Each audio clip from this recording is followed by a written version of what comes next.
Guten Morgen allerseits. Bonjour. Je vous souhaite la bienvenue. It's a great honor and pleasure to welcome you to the Basel Rainforest Tribunal organized by the Bruno Manser Fund. Good morning.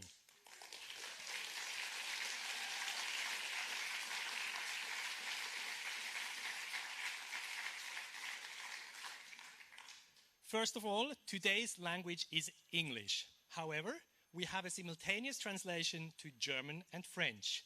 And if you have seen the gadgets being distributed in the hall, please take one. Channel 1, German. Kanal 1 ist Deutsch.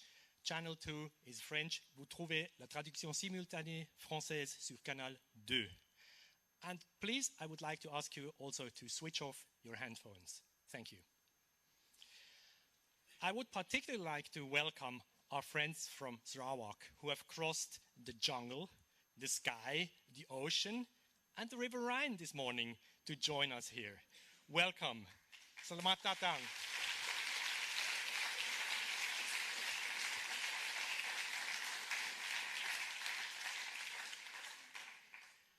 The Rainforest Tribunal is a political theater designed to deal with real events in the Borneo jungle that go back to the 1980s, the time when Bruno Manser first traveled to Sarawak. Even though the tribunal holds no power, its aim is to do justice to the victims and to hold the powerful accountable in a symbolic way. How can justice be done after all these years? William Shakespeare, the master of theatre, suggested a dramatical solution in his play Henry VI. The first thing we do, let's kill all the lawyers. I don't think we should go as far as that, even in a state tribunal. And I see many worried lawyer friends in the room today, so please don't worry. What we can during this tribunal is listen, try to understand, and then discuss and reflect on what we have heard from the witnesses and from the jury. I would now like to introduce the tribunal to you. Kaspar Müller, president of the tribunal, who will lead the tribunal. Kasia Wojcik, assistant to the president, who will keep the time. Jessica Merriman, clerk of the tribunal, who will keep the record. Now, please rise from your seats now to show respect to the tribunal. Kaspar, Kasia, the stage is yours.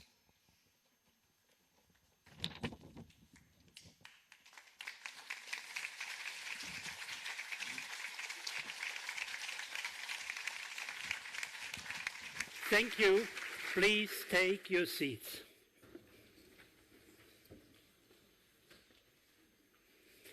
It is both an honor and a responsibility to chair the Rainforest Tribunal today. This tribunal is purely symbolic. It is a political theater. It is limited to questions asked by the Penang, and it addresses in no way issues of tomorrow's civil court proceedings.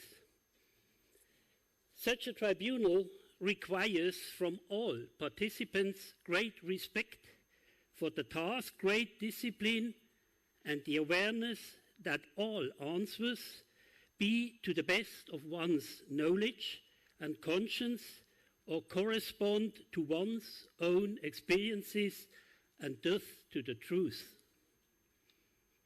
The purpose of this tribunal is to consider thoroughly investigate issues and questions which really matter to the Penang.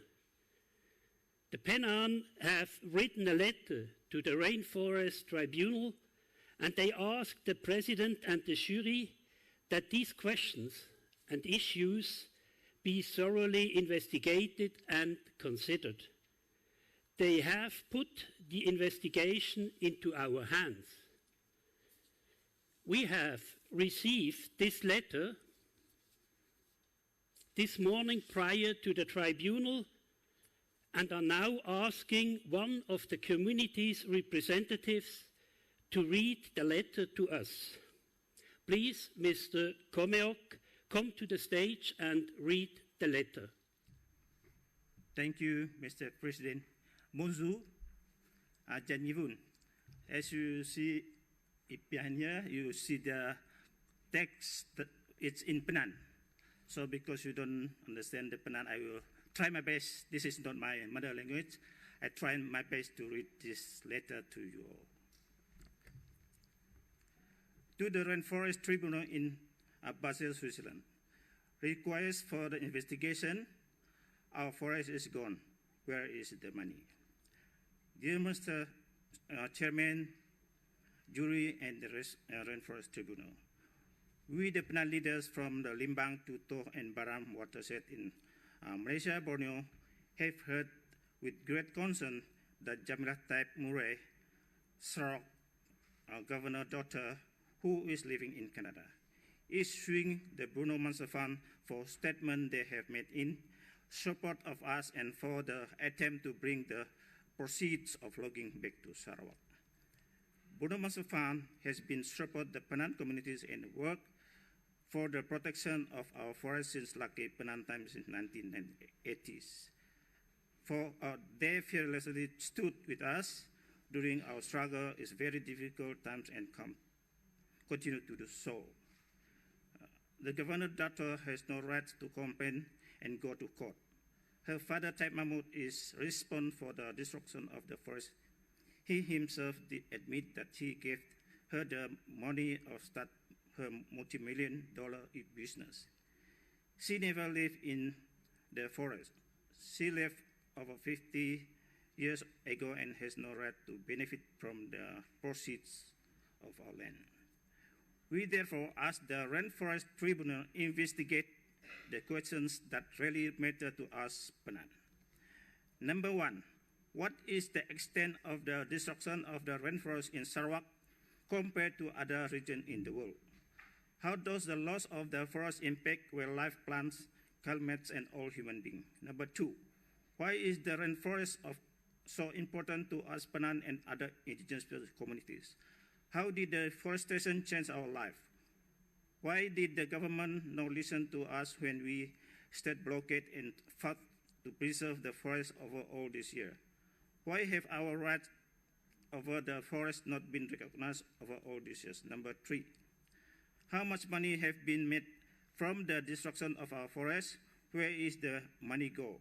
Who are the people who benefit from the destruction of our forests, and what is their rights to have destroyed our environment? Why are the profit from logging and plantation not returned to us, the forest communities? Number four, how can we secure the right over our land and future generations? How can we preserve the remaining forests? How can we benefit from local development that is truly sustainable? What kind of remedy is available?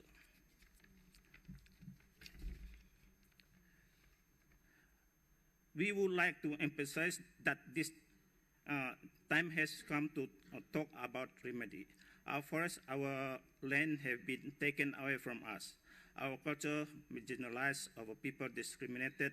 Remedy and restitution an important step for the better future of our communities. We therefore would like to ask the chairman and the jury that has above mentioned issues be truly investigated, considered. We need you to take a look into the plight and the destruction of the forest without prejudice, not fear, not the truth. We put this investigation into your hand. For the day of the Basel Civil Court proceeding, we the Penang are expressing our unanimous support to the Bruno Mansa Fund. Unlike Taib Mahmud and his family member, like a Penang and the Bruno Mansa Fund have always stood in solidarity with us. Now we are standing in solidarity with them.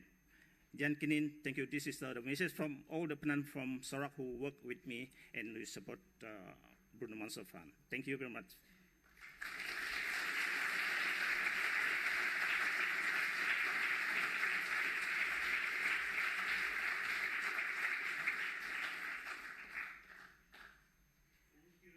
Mr. Komeok. We will now address these questions and issues raised in your letter, and we would like to answer them as accurately as possible. The tribunal has invited 17 witnesses to be questioned by the investigators and the jury. The questioning is divided into the following 4 sessions, following the lead questions of the Penang. First session, the first session is witness examination of deforestation, climate and biodiversity questions. The second questions deals with land rights and indigenous resistance to deforestation. The third session will deal with the economics of deforestation, and the fourth session will deal with the questions of are there ways of remedy. Each witness will have 15 minutes. I will, in my capacity as president of this tribunal, use the gavel to interrupt the questioning after 15 minutes. My assistant will keep the time. After all witnesses have been heard, the jury will retire for consideration and will then issue a statement which will be published on the tribunal's website. I would now like the jury to come to the stage. Please, everyone, rise from your seats to show respect to the jury.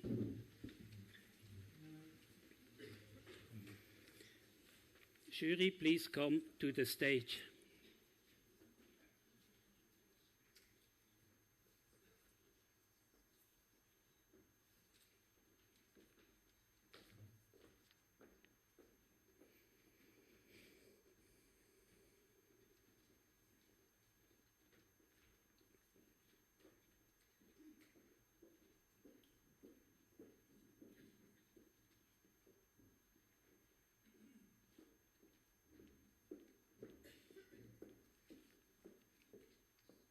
Thank you. Please take your seats again. It's a pleasure to introduce the jury to you. The jury is composed of the following 7 members. Cynthia Gabriel, she is lawyer and anti-corruption expert from Kuala Lumpur.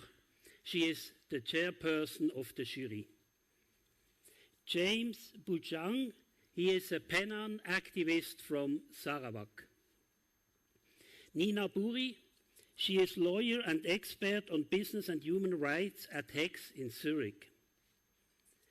Woon Shiak-ni is lawyer in Kuching, Sarawak. Joe Lamb is a writer, activist and arborist from Berkeley, California. Harrison Now is a lawyer and former Member of Parliament of Param in Miri, Sarawak. And Charlie Holt is also a lawyer and Greenpeace legal advisor from London. Please refer to the tribunal program and our website for their full biographies.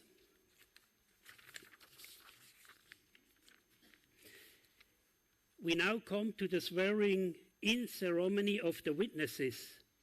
I now ask all the witnesses to rise from their seats. I now read a pledge to tell the truth to you. If you agree to this pledge, please raise your right hand and hands afterwards. I pledge to tell the truth, nothing but the truth. Please raise your hands. Thank you. Please take your seats again.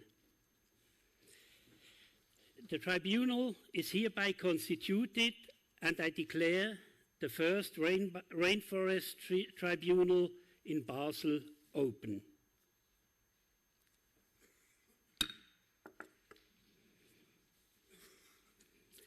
We now start with the witness examination for the first session, entitled Deforestation, Climate and Biodiversity.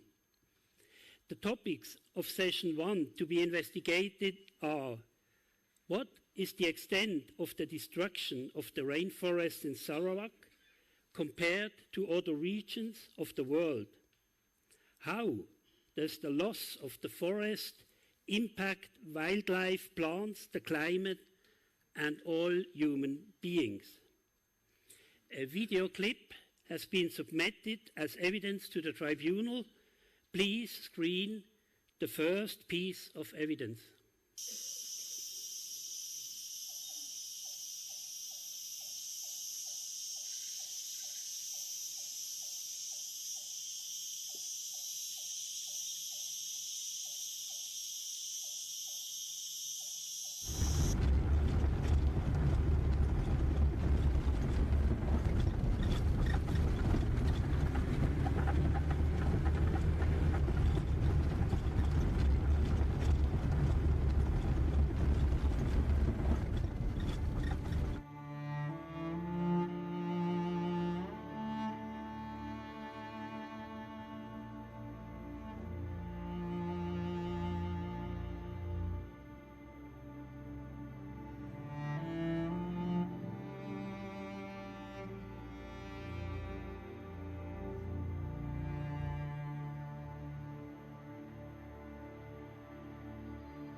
Swept through towns and villages, destroying homes. A seemingly endless drought has gripped parts of East Africa, pushing tens of millions of the worst fire seasons on record.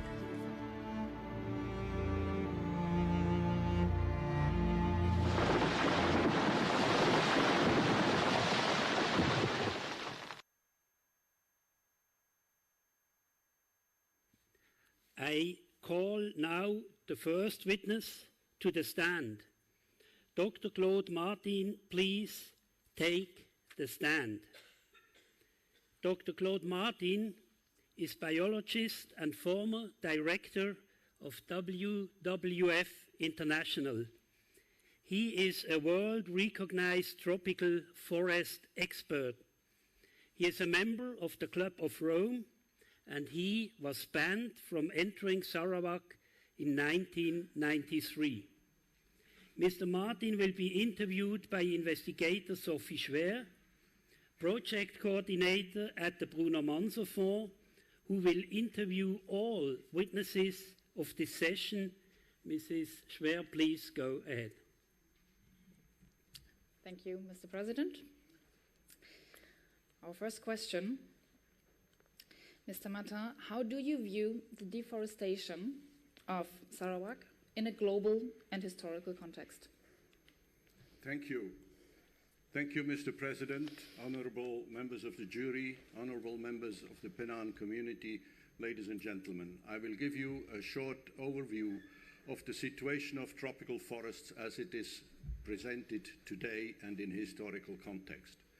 Until the 19th century, tropical forests worldwide, more precisely saying tropical moist and wet forests, covered about 16 million square kilometers. This corresponds to the area of the US and Europe without the Russian part in combination. A very large area covered by tropical forest. This has remained more or less the same up to the 1920s, 30s, where some areas were lost, particularly between Myanmar, Vietnam, Thailand, for rice cultivation.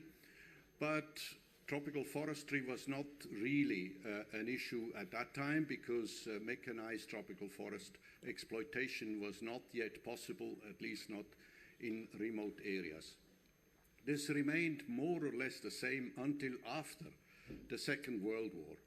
After the Second World War, then mechanization in tropical forestry became possible through caterpillars and machinery into the remoter areas. And this is where the great onslaught, as we used to call it, really started. And the great onslaught kept on for the coming decades. First, primarily in South and Southeast Asia, not least in Malaysia. And it was in the beginning driven by the demand of tropical timber from Japan, because Japan was relatively close and Japan had a huge hunger for tropical timber, primarily in the construction industry for panels. So concrete panels were made of tropical timber, as well as for plywood and other things. This has put, not least, Sarawak under great pressure, commercial pressure, and this is how Sarawak effectively became the largest timber exporter in the world, which is absolutely amazing because the Sarawak forest area covers only about 0.7% of the total tropical rainforest area of the world. And it became the largest exporter of tropical timber.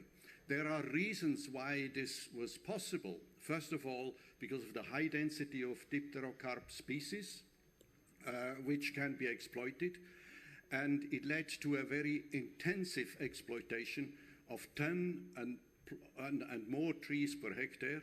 In Africa, actually, and in Latin America, only about 1 or 2 trees are taken per hectare, much less intensive. Another reason was poor soil, hilly areas that were prone to erosion, so that effectively up to 90% now of the former Sarawakian tropical forest area is devastated and effectively prone to desertification, if one can say so. Today, the situation worldwide presents itself like this, that about 30% of all tropical forest areas of these 16 million square kilometers are gone. Another 20% are degraded or heavily degraded forests, which means that still about 50% of all tropical forests remain, particularly in South America, in the Amazon basin, and in the Congo basin, which is, in the same sense, a motivation for forest conservation, and particularly also the indigenous peoples. In the Amazonian region, indigenous peoples are actually the best protectors of forests where there are still forests.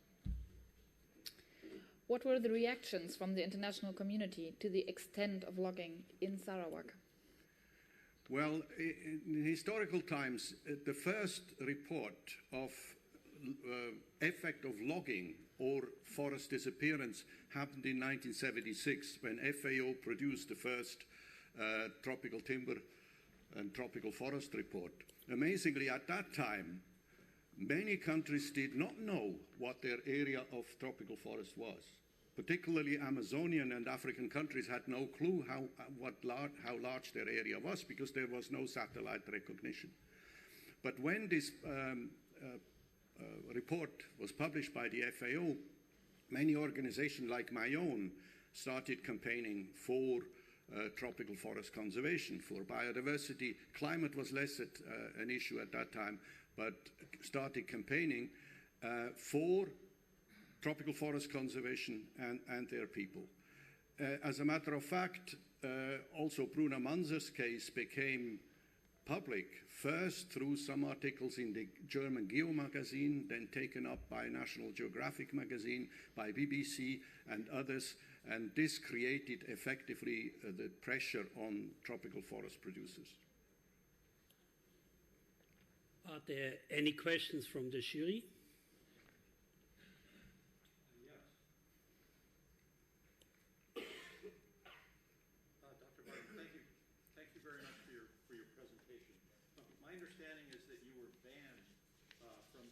Sarawak. Can you tell us why it was that you were banned from entering Sarawak? Well, with the Bruno Manzer case, of course, the Sarawakian authorities, and for that matter, the Malaysian authorities, reacted vividly and quite aggressively, particularly at the Rio conference in 1992, where Prime Minister Mahathir was pointing at us and said to us, "Who are you to tell us what to do with our forests?" So the reaction was quite vivid, and many organizations, indigenous peoples organizations and conservation organizations, were not welcome in Sarawak anymore. We had projects there which we had to disband.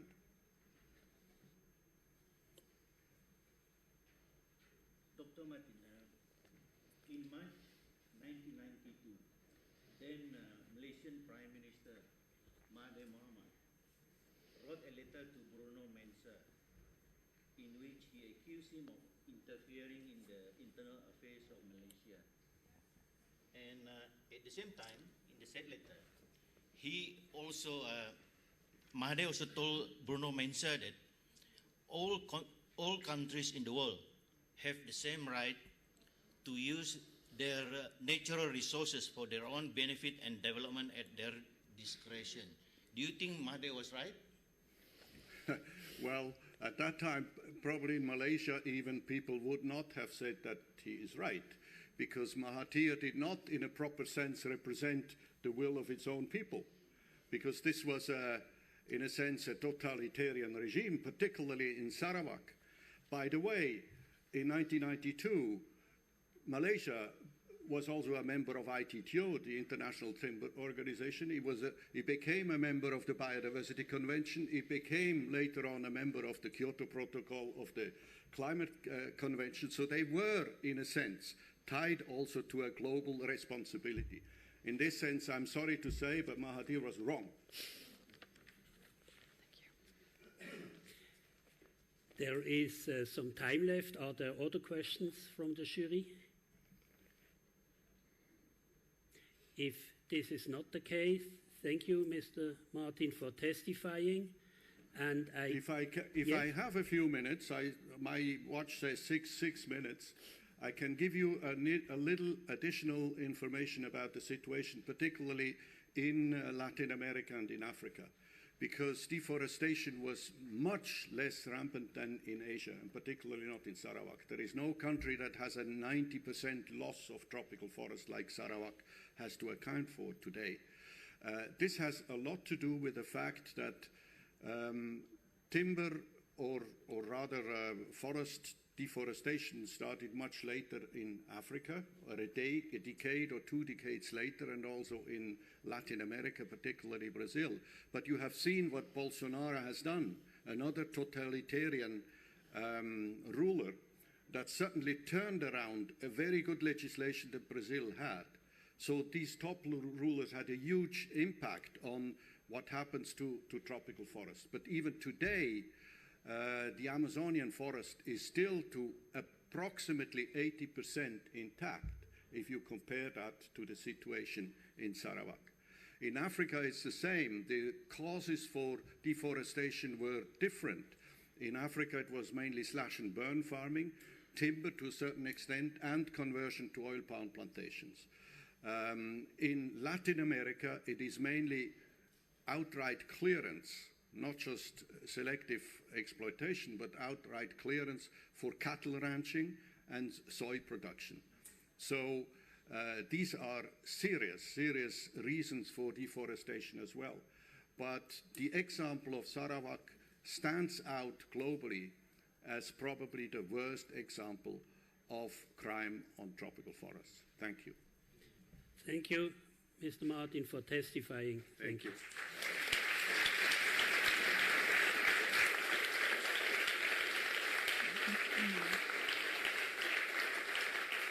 I now call the next witness to the stand, Robin Hanbury Tennyson. Please, Mr. Hanbury Tennyson, here it goes to the stand. Robin Hanbury Tennyson is an explorer and president of Survival International. In 1977 and 78, he led the Royal Geographic Society's Mulu expedition exploring the rainforest in the heart of Sarawak. A slide has been submitted as evidence to the tribunal. Please screen the slide.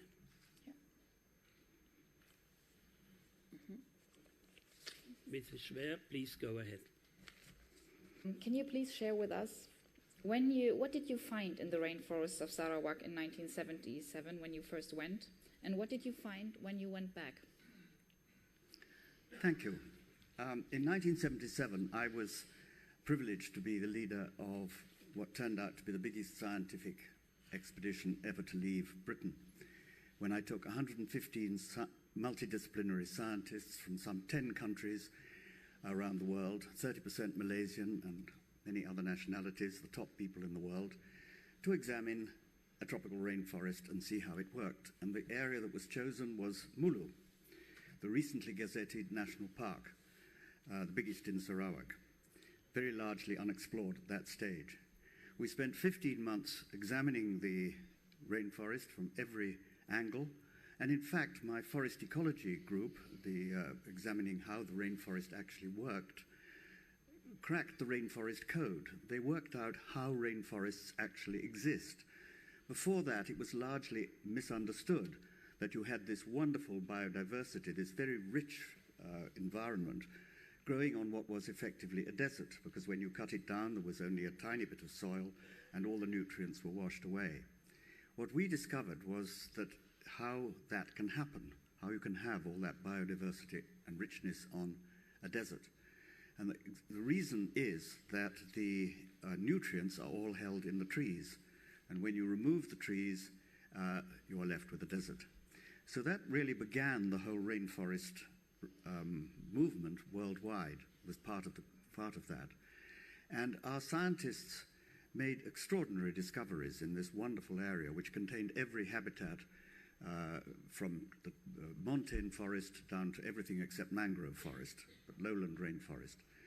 And they worked with the local people, the Barawan and the Penan particularly, and I allocated to each scientist a local person to work alongside them.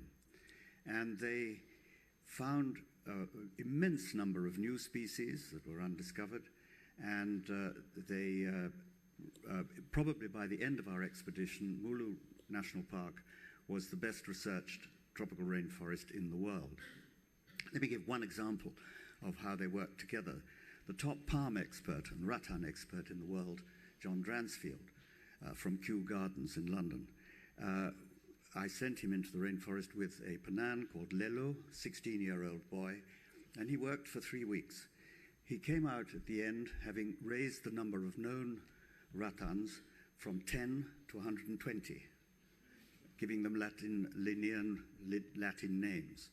When he came back to base camp, he said to me, "May I spend another week, please? Because Lelo knows so much and I want to spend a time asking him to identify the plants." They returned after that week having identified 200 rattans and palms, not by Latin names, but by their use, their value, whether they were poisonous or not, whether they were edible, whether they could be used for making furniture or whatever. And John said to me, as indeed every other scientist said to me as he left at the end, "I am not the expert, the Penan are the experts."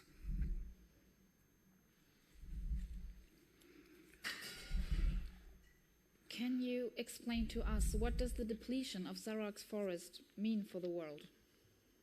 Well, I've traveled in many rainforests all over the world. In the Amazon, back in the 1950s, I made the first crossing of the Amazon rainforest. And I've traveled in Africa and Southeast Asia. And as the previous witness was saying, there is no question that the destruction of the rainforest of Sarawak is the worst example I've seen anywhere in the world. When we were there in 1977, 78, 95% of the lowland dipterocarp rainforest was intact.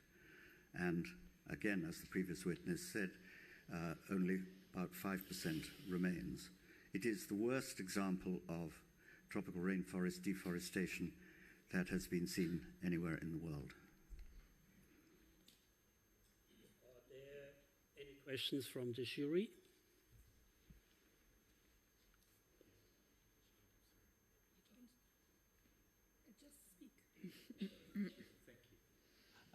Yes, thank you so much for your contribution. You were obviously an explorer for most of your a life. Why was it that you became active in Survival International? That began back in 1969, when I was on an expedition on the Upper Orinoco, and reports were coming out at that time of how the agency in Brazil, the Indian Protection Society, the SPI, had become totally corrupted.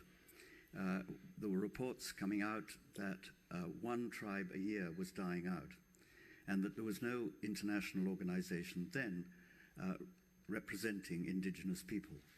And so there was a huge article in a major British newspaper about it all, called Genocide, and suddenly the world became aware of the need to protect indigenous societies from the corruption and the other things that were happening.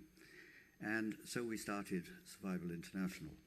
And since then, there were about 100,000 tribal people, Brazilian Indians at that stage, and the top anthropologists were forecasting that within 10 years there would be none. They would all die out.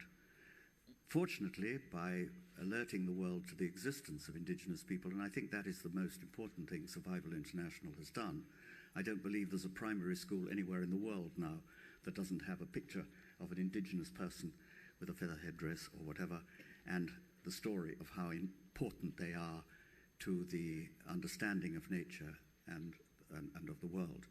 And so that is our achievement. There are now about 500,000 indigenous Indians in Brazil, and they are very vocal in their own defense, as indeed they should be, because we never tell them what to do. We facilitate them to make their own statements.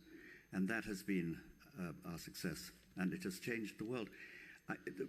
Recently, I was a couple of years ago at COP26 in Glasgow, and what was most exciting about that for me, there was a great deal of debate, a lot of greenwashing, a lot of things that were good, a lot of things that were bad. But for me, the most exciting thing was that one of the 4 criteria for COP26, for the first time ever, was the recognition of indigenous rights and the role they could play in combating climate change. That, I think, is the most important lesson that we can take from all of this.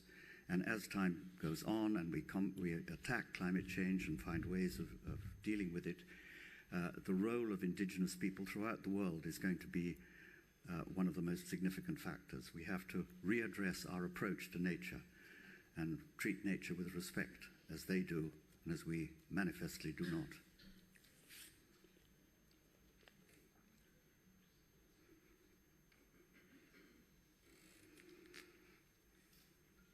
There is another question from the jury.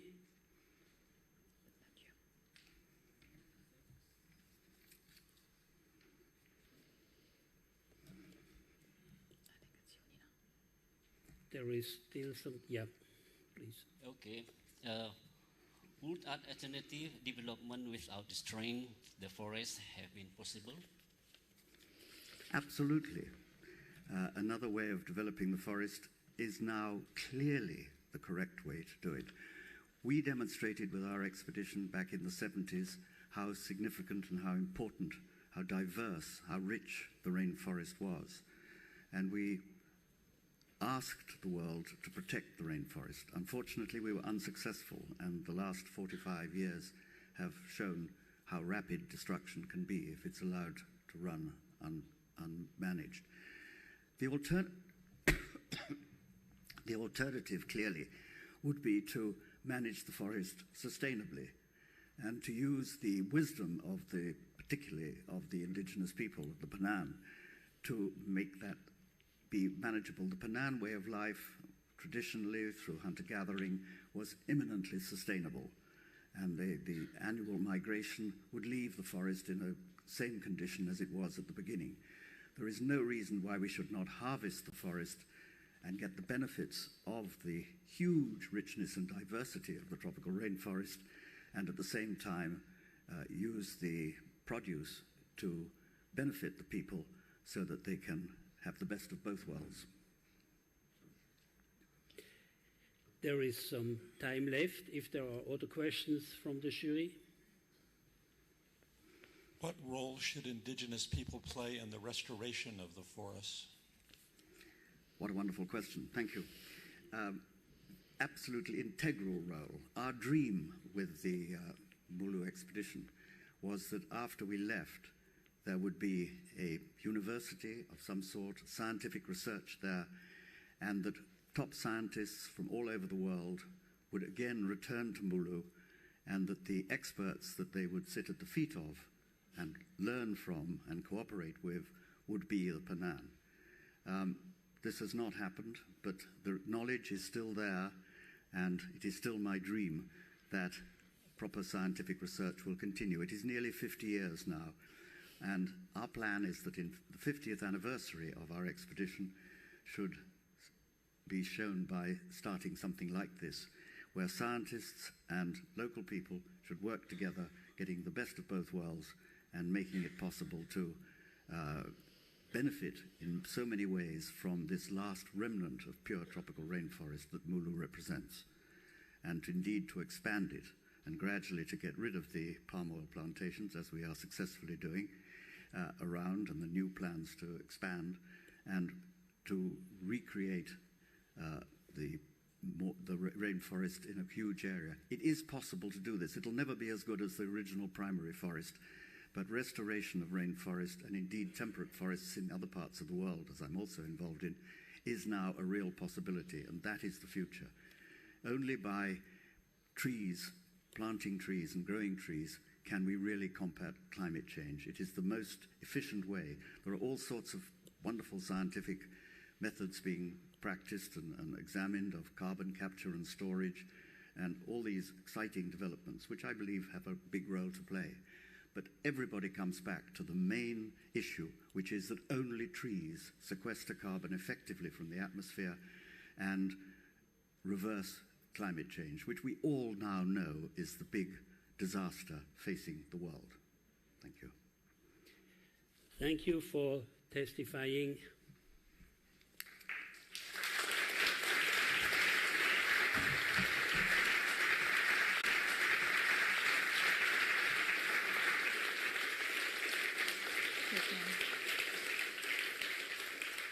I call the next witness to the stand, Professor Ida Taylor. Please, Mrs. Taylor, here it goes to the stand.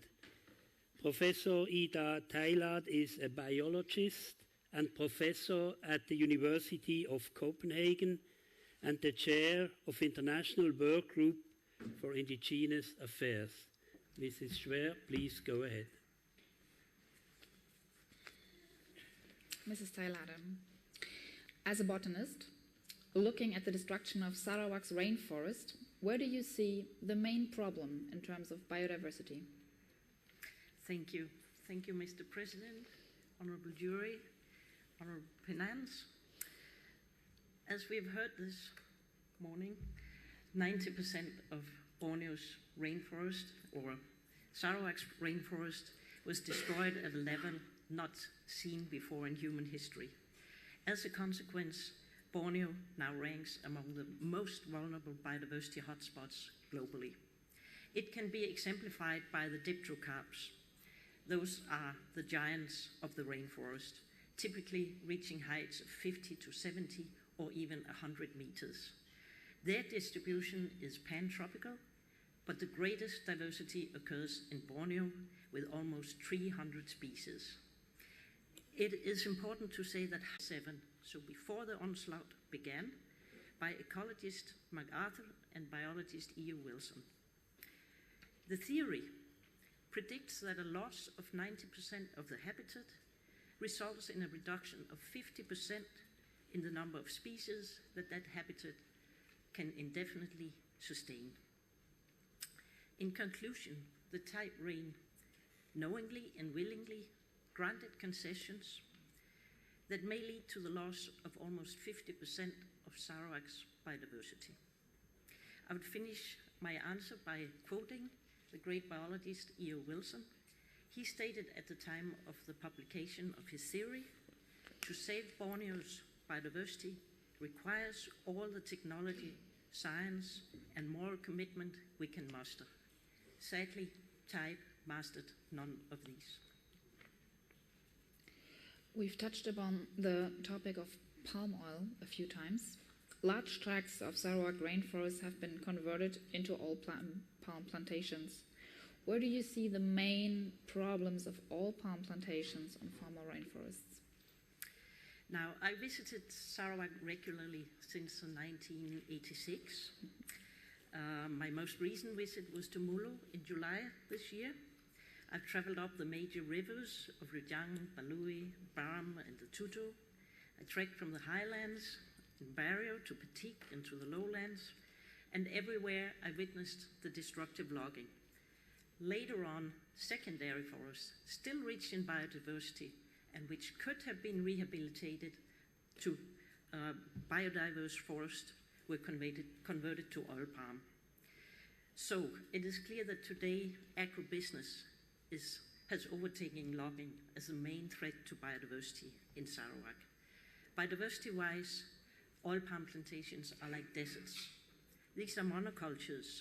The environmental services once provided by the forests are gone. A pennon put it like this: an oil palm plantation is devoid of life. All the spirits are gone. It is death. Are there some questions from the jury?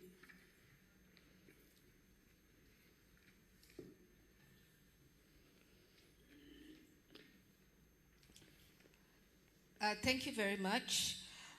Why do you, as a botanist and chair of an organization, chairperson of the International Working Group for Indigenous Affairs that advocates for indigenous rights, actually advocate for this issue of sustainability of rainforests? Thank you.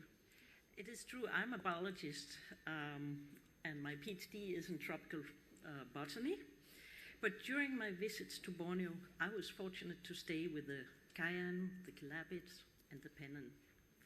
So I quickly learned, as has also been witnessed here, that the key to understand the biology of the forest, that was its people. Their traditional ecological knowledge is unsurpassed. Furthermore, science has shown us that indigenous peoples are the stewards of about 80% of the world's biodiversity. Research has shown that indigenous peoples are the most effective in protecting forests, and that indigenous peoples are often even better than national parks and protected areas. Furthermore, studies from South America shows that indigenous territories, when recognized, are the only barrier against deforestation in what we call the frontier. Yet, indigenous peoples receive less than 1% of the global financing for forest protection. So there's a mismatch between those best equipped to protect the forest and the funding. And I ask myself, why don't we support the indigenous peoples more? They are our best allies in forest protection. And the answer is that we are to be serious about conserving rainforests.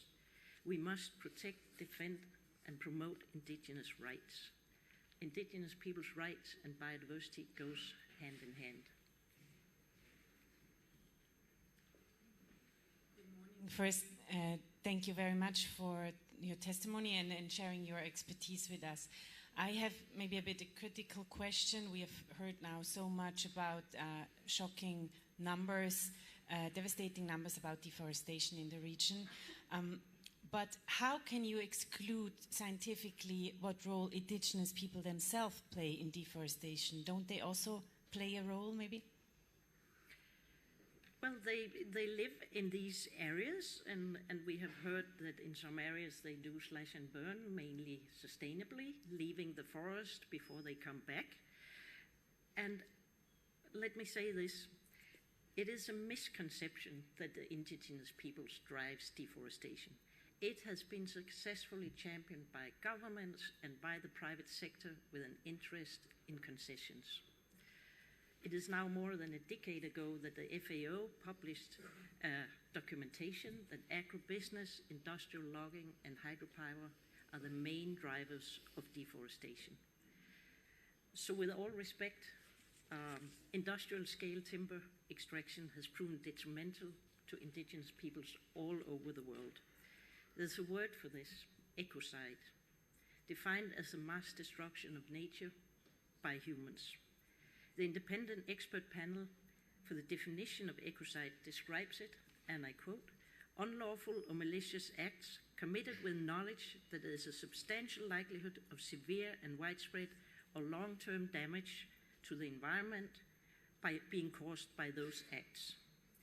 Ecocide can threaten people's cultural and physical existence, and several studies have shown that ecocide has genocidal dimensions. Destruction of the natural habitat can result in cultural genocide by preventing people from following their traditional life. This is especially true in the case of indigenous peoples. Hence, several world leaders and scientists have publicly supported ecocide made an international crime. Indeed, many indigenous scholars already equals ecocide in the form of rainforest destruction, as we have seen in Sarawak, with genocide. Thank you. There is some time left. If there are other questions from the jury. If this, yes, please. Thank you for all that very interesting factual data that you've provided us. But I'd just like to advance the question a little bit more on a more factual picture with regard to conversion of rainforests to palm oil plantations. What are we actually looking at in terms of destruction of rainforests? As you said, once it's gone forever. What is the impact of palm oil, which is a main driver of the Malaysian economy as well, to the sustainability of rainforests? Yes, I believe at the moment Malaysia and Indonesia is producing about 80% of the world's palm oil. So it's correct, it's economically very important in these areas. It's also the most damaging form of conversion of rainforest. Once you convert to oil palm, there is nothing left of the original rainforests. There's a number of other impacts, not only on the environment, but also on the livelihoods of humans. So oil palm plantations is followed by a suite of problems, which we know as problems with child labor, forced labor, minimum pay, problems with pesticides in the drinking water, siltation of rivers, and of course it's a major concern for climate, as well as such huge areas are being cleared for palm oil plantation, not only in Borneo, now also in Africa and Latin America.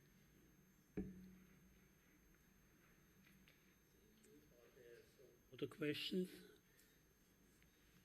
Yes, please. Thank you. If you still have time, I would like to use it in view of your expertise.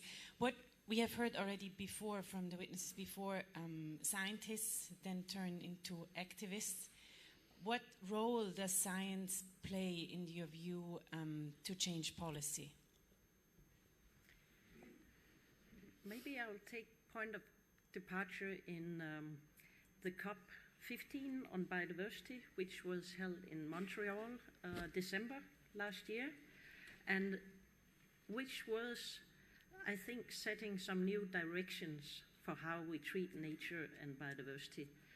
And here at the COP15, I was together with indigenous peoples from almost 60 countries in the world who had come together and traveled to Montreal to speak out on their knowledge on how we could manage tropical forests. And the positive experience was that if you read the text, the Kunming Montreal Global Biodiversity Framework, you see that indigenous peoples, their knowledge and their rights are at the center of the agreement.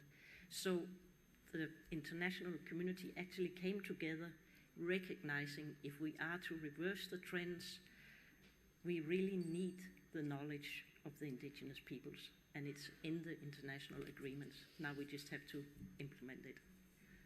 Thank you. Thank you for your testimony. We are now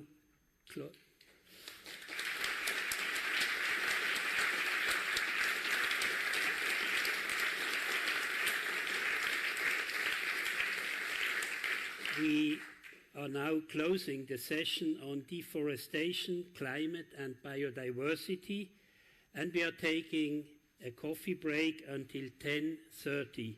Please be back in time to continue with session 2 on indigenous resistance against logging. Welcome back. We now come to the second session on indigenous resistance to deforestation. Session 2 is open. The topics of session 2 are: why is the forest so important to the Penan and other indigenous communities? How did deforestation change indigenous lives? Why did the government not listen when indigenous communities staged blockades and fought to preserve the forest over all these years? And why have indigenous land rights over the forest not been recognized over all these years? A second piece of evidence has been submitted to the tribunal. Please screen the video. Rumah ku seru, uban retek itu, tanah itu, menaurip emong pi kami.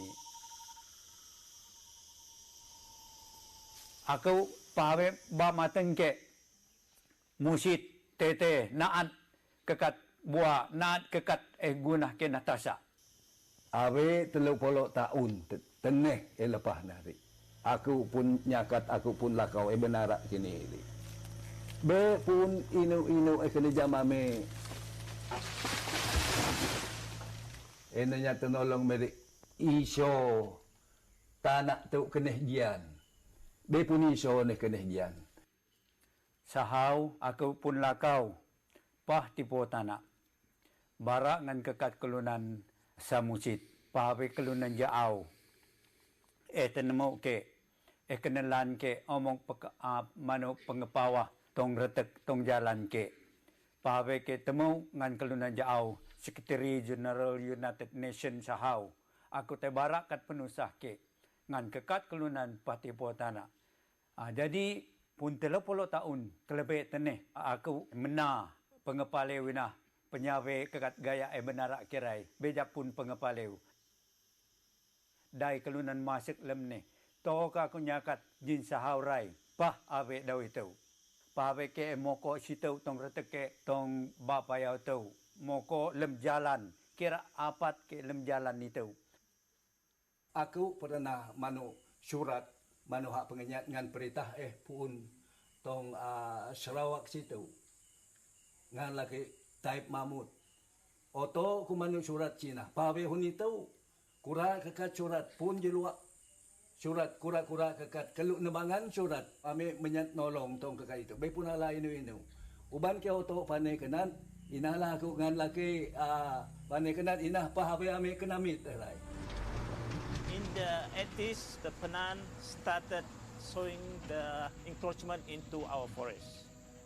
Since then the Penan start our struggle, start the resistance, do the blockade.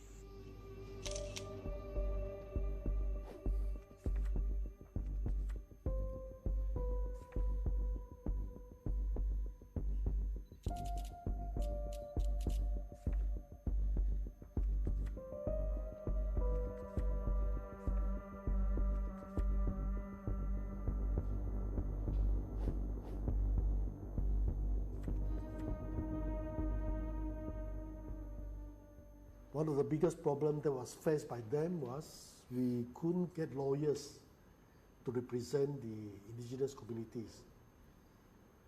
There are just a handful of lawyers who are willing to act for them, but there were so many cases. that a lot of them were not represented, so they were put in jail because of the blockades, because they tried to defend their land.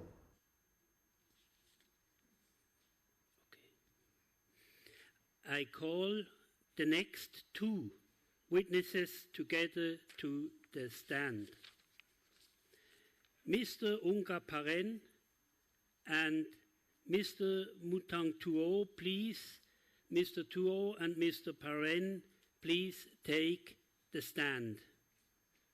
Unga Paren and Mutang Tuo, together with Mutang Urut, were part of the 1990 Penang World Tour when they alerted the world about logging in Sarawak.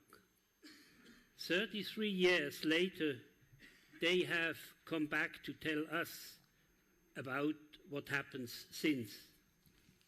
Mr. Paren and Mr. Tuo will be interviewed by investigator Johanna Michel, Deputy Director of the Bruno Manso Fonds, who will interview the witnesses of this session. Baptiste Laville, the project coordinator of the Bruno Manso Fonds, will translate from Penang to English. Mrs. Michel, please go ahead. Thank you, Mr. President. Mr. Paren, Mr. Tuo, why did you go on the world tour in 1990 and did you reach your goals? Tua kapong unga paran, tua kapong mutong tuo, hun sahau kitelo lakau tipo tana, kitelo lakau chu muun, uban ino kitelo lakau sitai. Pengalakau ame tong taun yah ibu PN atau PN polo rai, elakau ke rai, aku lakau mihin penusah ke tai tong usit. I went all this way in the 1990s to bring up to the outside all the trouble that we have. Tuju pengalakau ke na, aku tuai menyat tolong jin kelunan usit. I went there, my first expectation was to ask for help from outside. Menyat tolong jin kelunan usit, uban ke cara panengan irah perintah tong Sarawak. Aina aku menyan, uban menyan tanah niat kingat menyan kelunan perintah tong usit citau menat lisensi laki Taib Mahmud.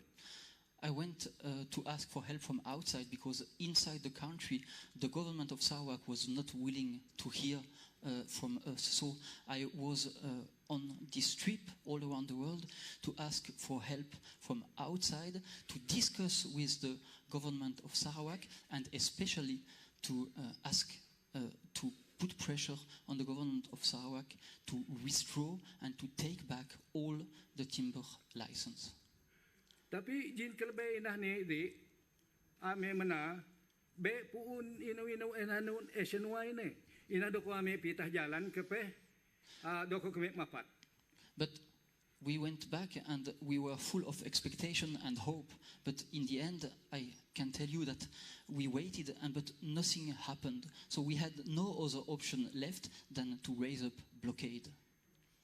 Hun ame mapat boh kekat ira DO, boh kekat ira residen, boh kekat ira pengejaw polis, tuai. When we raise up a blockade, then people will listen to us. The people from the district office, the people from the official of the government of Sarawak, the police will come, and only if we do the blockade, they will listen to us.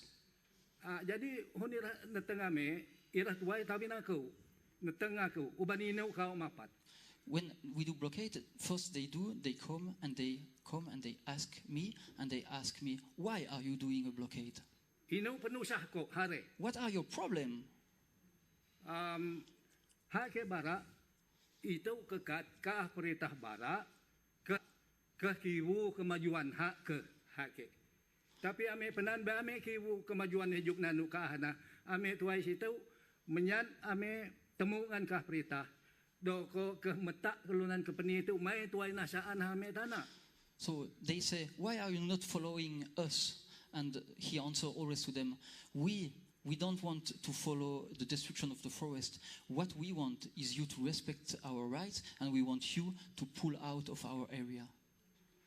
Ame penantau, be ame murip jininu inu.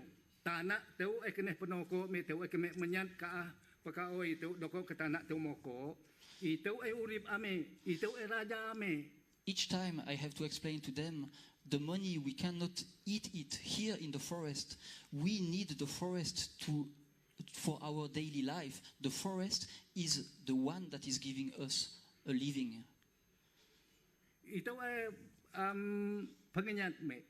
This is what we ask them always.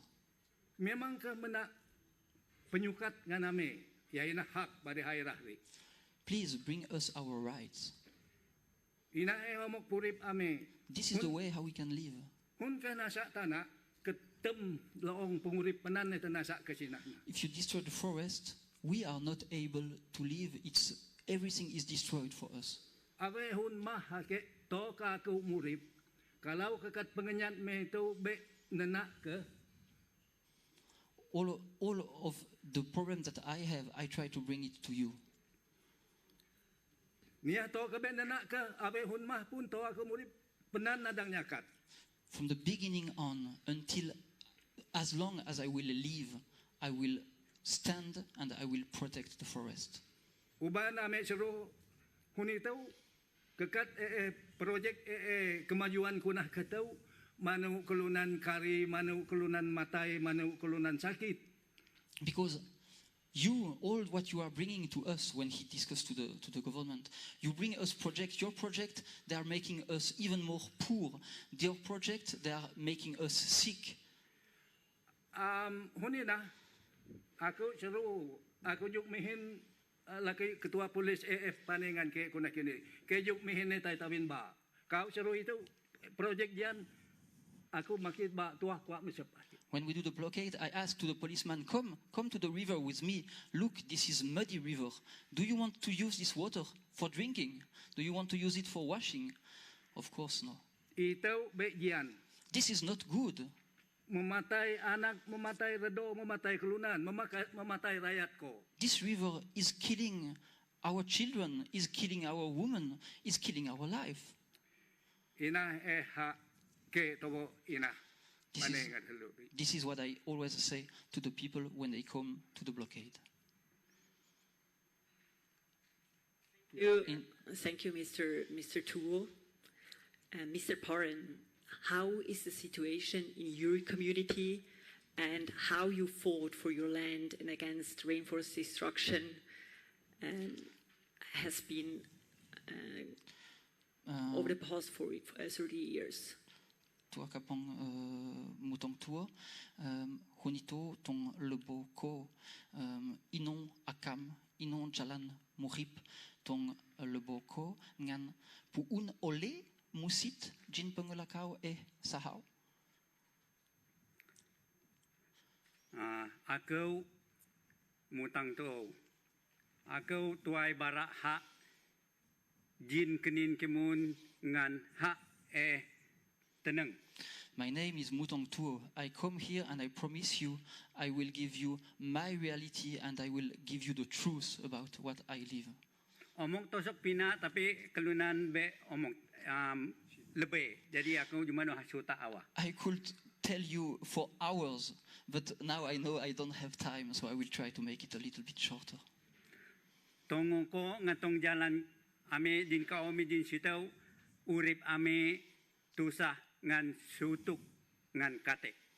We still have a lot of problem in my village in Long Payau. Anak redo tusah. The women and the children, there is problem. Irah perintah be menak penyukat ngan be menak kuasa ngan ame penan tong tanah. The government of Sarawak is not giving us the support that we request. They are not giving us the right that we need. Huname seruh jupitah rigit, jupitah pengumuman, kerja tong pasien atau tong lebo, irame menak kerja nganami. When we are looking, they say you need to work. So when we go for looking for job, there is no job for us. They don't give us any job, so we don't have any money at all. uban ninaw uban nami kelunan nanya katana, uban nami penan bepun sekolah. Jadi irabe menak kerja nami. Why they don't give us a job? Because they know that we are the Penan, we are the one that are protecting the forest. So they discriminate us. They don't give us a job, and they don't give us even a proper education. Huname tay menyat kerja, ira hamong alame kerja kuli esik awah ngan gaji esik, tapi sewa lamin, sewa ba, sewa elektrik mahan. If we need to work, then we need for very, very bad condition with very low salary, and we don't have enough money for the rental of the house, we don't have enough money for buying the food. Hun mahme seruh mole, uban be putung bayan ni kenan, ame mole tay tong retek anak redome. When we realize that we don't have enough money in the city, then what is left for us, we understand that our living place is not the city, our living place is in our village. Mule tong retek tong jalan me ba me bepuun ba litut ngan tanah me betasa. But the problem is when we come back to our village, then we realize because of logging operation that the water is muddy, that the forest is getting lost. So it's very difficult. We don't have place in the city, we don't have a good condition in the village. Uban pengurip ame tong retek tong jalan me ame perlu ba mening. Our living, we need this. They don't want to listen. We need proper clean water. Ame perlu kaan puun. We need to have animals in the forest for hunting. Inai guna me. This is exactly what we need. We need a good forest. Uban tanah yah purip ame. Because the forest is the one that is providing us our life. Ame tekep pokok tanah. We need, it is our responsibility to protect the forest. Uban huname lepas tupat juk pokok tanah manong mem mihin lawyer tai peteneng lem kura-kura penusah. We have already tried all what we can to protect the forest, raise up a blockade. We prepared some maps. We work with the lawyers. Tapi ave hunitau beirah menak penyukat ngan ame pokok tanah. Although we made all this effort, the government of Sarawak did not give us any sign and any rights, any recognition of our rights. Inah gunah ne ame temungan kura-kura situ ame bahu ngelan puun pengepaleu jin kao me tuai itu kepe ngan puun pengepaleu ban kura-kura kekat pengejau lepas jam hak inah muun aku jam muun kura-kura kelunan inah ejau inah ri inah pane muun nya ame nyakat. What I tell you is the true. We are fighting for our forest and for our rights, and I really hope after this you and all the very important people in this room, you will help us to make sure that a change will come, because we need to have a change.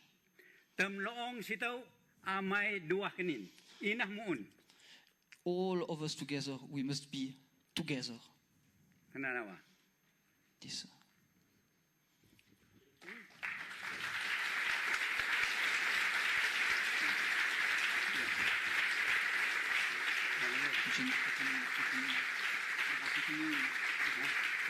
Thank you. Are there any questions from the jury?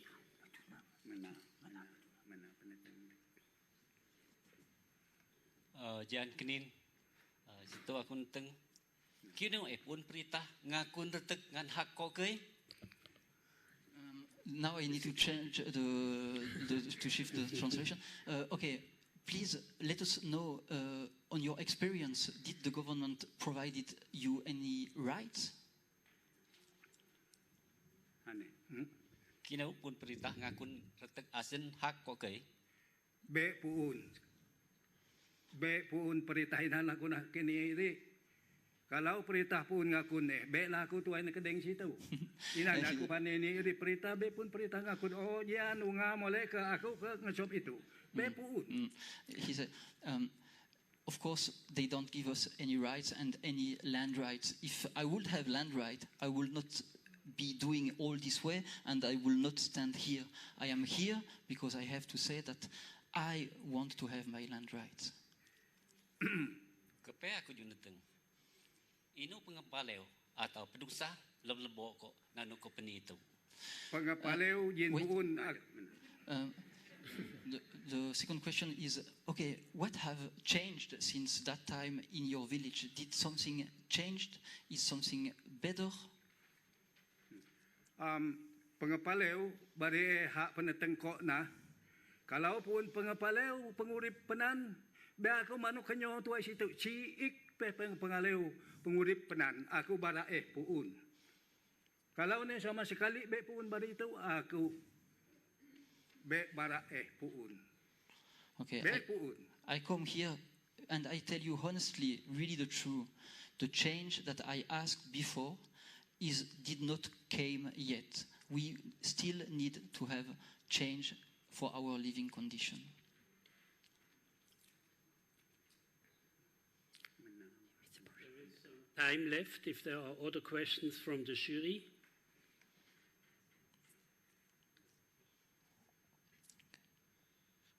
You went to the world and asked the world to help you. Do you feel that the world has helped, or do you feel the world has failed you?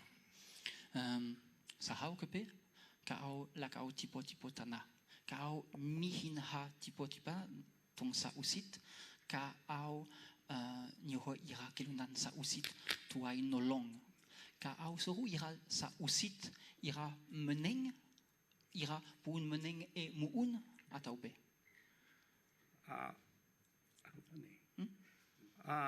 Sahau bari aku barak ni ri sahau ku nak tong tahun bari benarak kini ri tahun jaibu pien atau pien polo rai.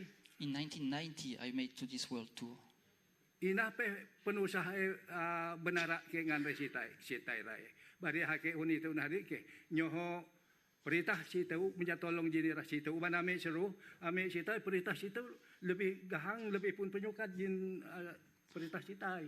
We hoped that the international community is stronger than the government of Sarawak. Our problem is the government of Sarawak is not listening to us. So what we were hoping is that the international community will listen to us. Ame menyan irah perintah di situ naji menyan barak ngan perintah lem Sarawak menan lisinci ina batang-batang hak. Our big hope was to ask for the international community to ask the government of Sarawak to reject the license, the logging license. Tapi ame mana be pun ame mana nari kena jubjian ame makin cat. We waited, but nothing happened. Even worse, it changed for the worst. It increased. The logging activities increased. Makin kari urip penan. Our living condition get even worse, even poorer. Makin tusah urip penan. We had even more problem. Murip mero ba litut, murip beset ba litut. Our living condition, I can tell you, our living condition also with the water, it did not change and it was not much better. Ubanino irah be alaha. Be perintah alaha ira naan muau penan. The problem is that the international community was not able to put pressure on the government of Sarawak. So that's the reason why it did not change nothing for us, because a lack of pressure. Ina kepe mano aku tuai hunito. Kalau kiwu muun aku temukun. Now I am old and I need to bring a message. Tapi uban ino kutuai, uban aku jam hunito kekat kelunan jinusit pun pina kelunan menengha. I come here again because I have this opportunity to meet all of you, all very important people, to bring up my message. Doko panengan kekat kelunan pina menyan kelunan perintah di situ panengan perintah tong Sarawak. And one time again, I need to redo my claim is, please ask to your government, ask to the international community to ask to the government of Sarawak to respect our rights. Ina doko amo ave hunito pane kape menyat tolong kenat kape di situ uban cara muuna me penantulah moko lemnong ne punanu rena tanak be nak re. We come here again with the same issue, and we hope that now people will listen to us. Thank you. Yeah.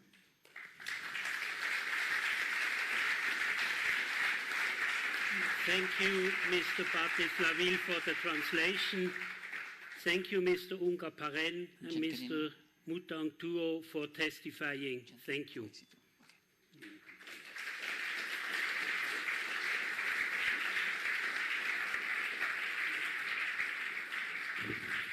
I now call the next witness to the stand, Mr. Mutang Urut. Please, Mr. Urut, take the stand.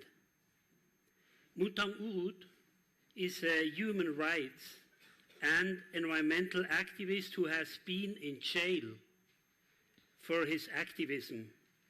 As a Kelabit, he also participated in the 1990s Penang World Tour. He later went to live in exile in Canada, where he worked with youths of First Nations and continued his activism for indigenous rights. A slide has been submitted as evidence to the tribunal. Please screen the slide.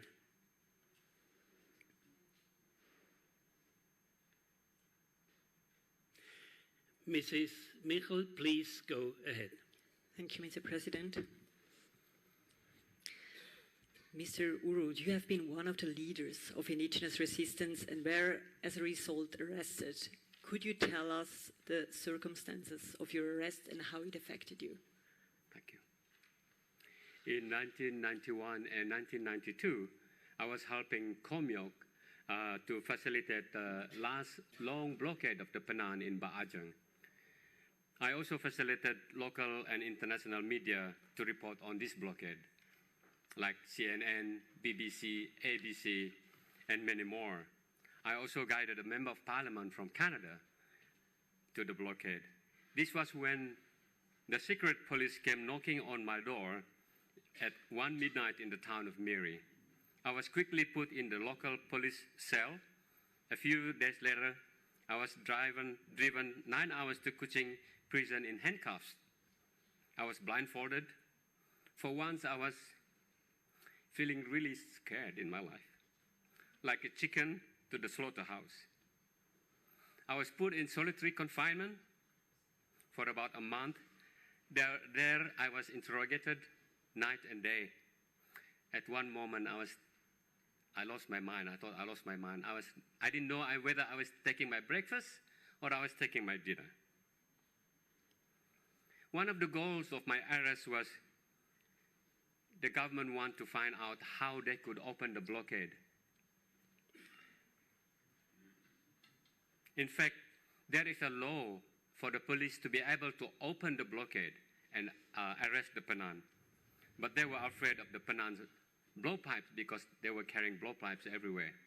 It's not a weapon to fight people, but to feed themselves. Clearly, the strategy of the authorities is to harass and intimidate local communities. We local activists receive constant harassment and intimidation by the government. Many Penangs, many people from the blockades were arrested and put in jail. Nomads groups who have never been in the city were put in jail as well. Harrison Ngao, who is on the panel here, my mentor, one of the most well-known activists in Sarawak, has been arrested under the draconian Internal Security Act. One of our colleagues, actually, Bill Kayong, was shot and killed. How has being in jail affected me? It has made me even more determined to continue the struggle because I believe honestly in my heart of hearts that What we have done is not at all wrong, defending our own lands from being destroyed by logging.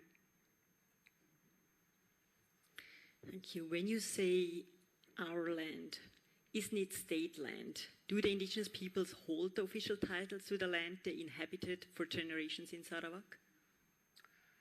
Our people existed in these lands for generations, hundreds of years before the government of Sarawak. We have names for all the rivers, for all the mountains, for all the streams, the animals, the birds, the insects, the fish, and all the plants in the area. How can this not be our home? We have so many myths, legends, and stories about our relationship to the land and how we connect ourselves with the land. This is our only home. What is not right is the unjust laws and policies created by the government, which give more official power over of our land to the logging companies and the oil palm plantations and hydro dams. This is how our indigenous rights are being trampled.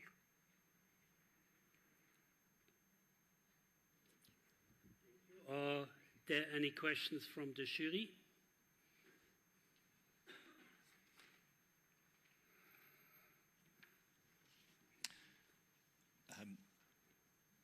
Yes, sorry. In your exile in Canada, you worked on youth projects with First Nations.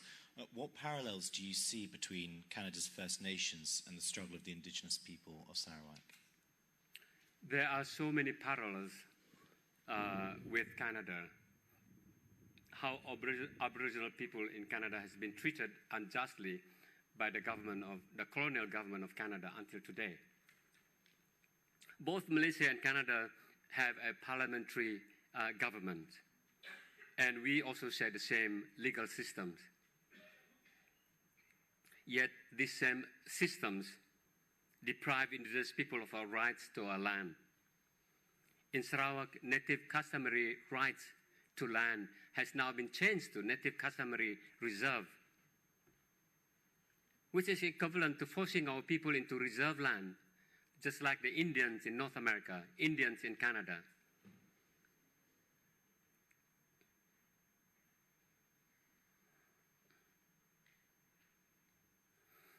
Besides, both the government of Canada and Malaysia treats its indigenous people with contempt.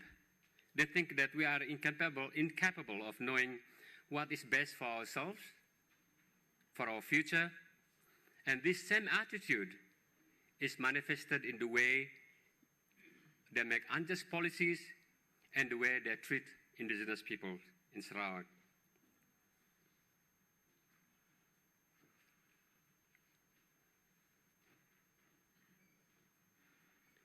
Is there a second question from the jury?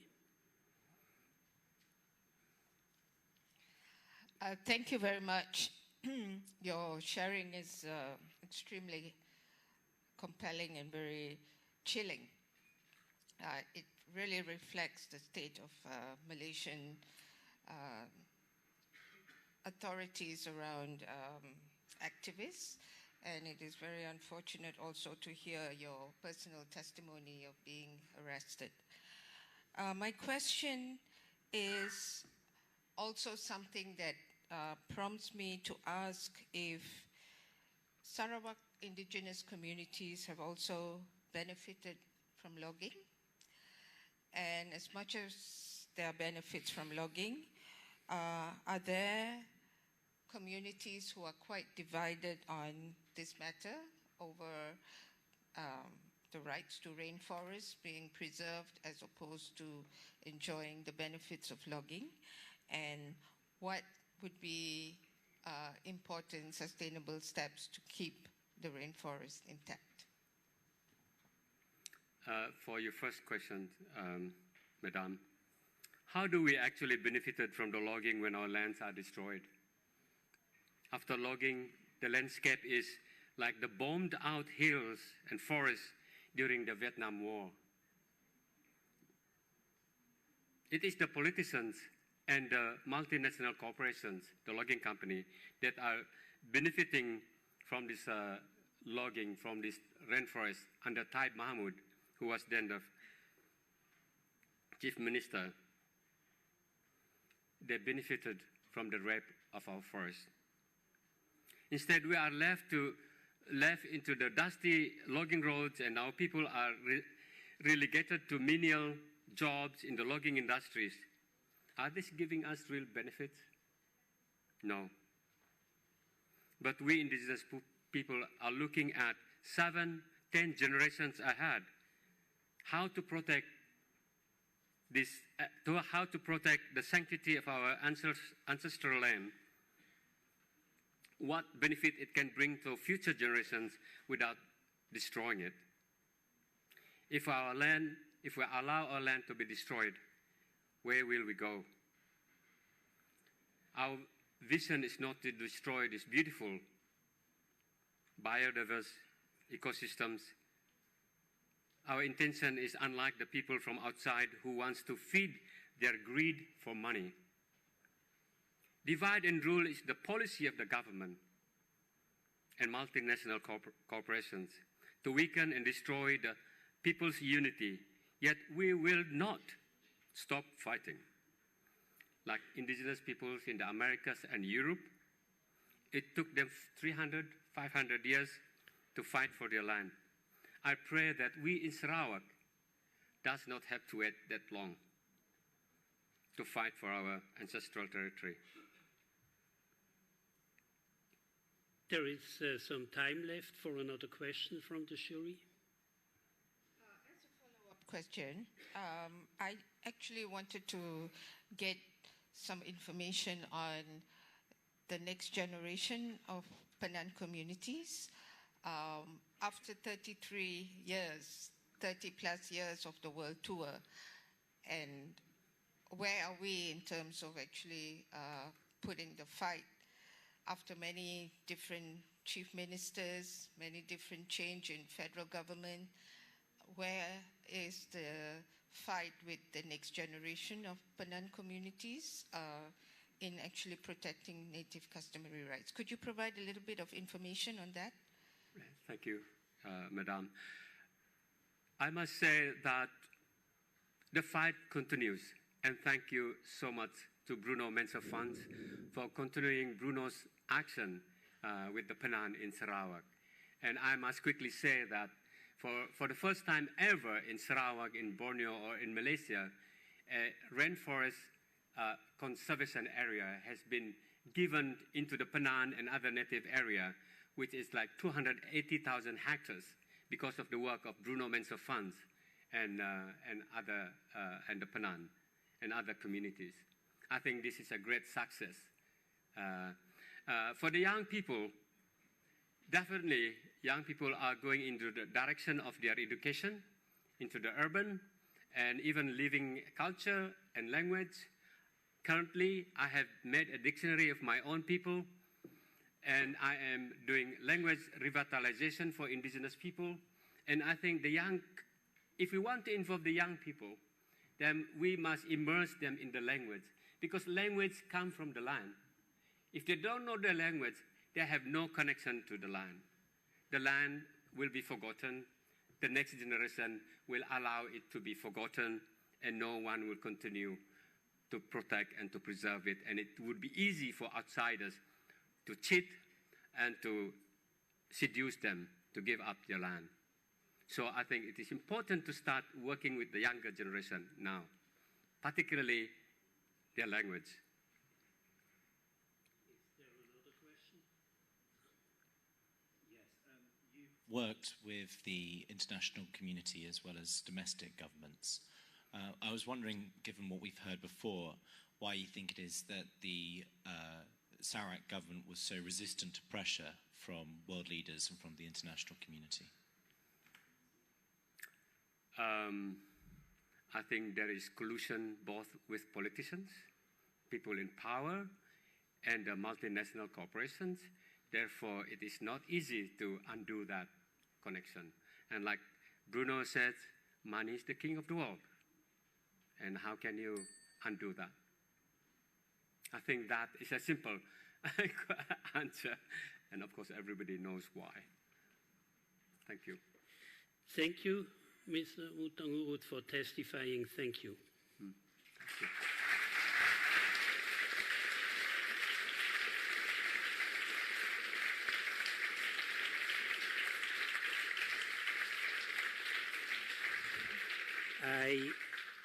I call the next witness to the stand, Mr. Komeok Cho. Mr. Komeok Cho from Long Kerong is the CEO of the Penang organization Keruan. He has been working for his community since the early 1990s. A slide has been submitted as evidence to the tribunal. Please screen the slide.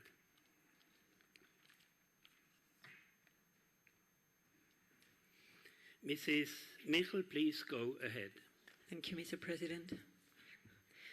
Mr. Komeok, could you explain to us why the Penang repeatedly staged logging road blockades to prevent the forest from being cut down?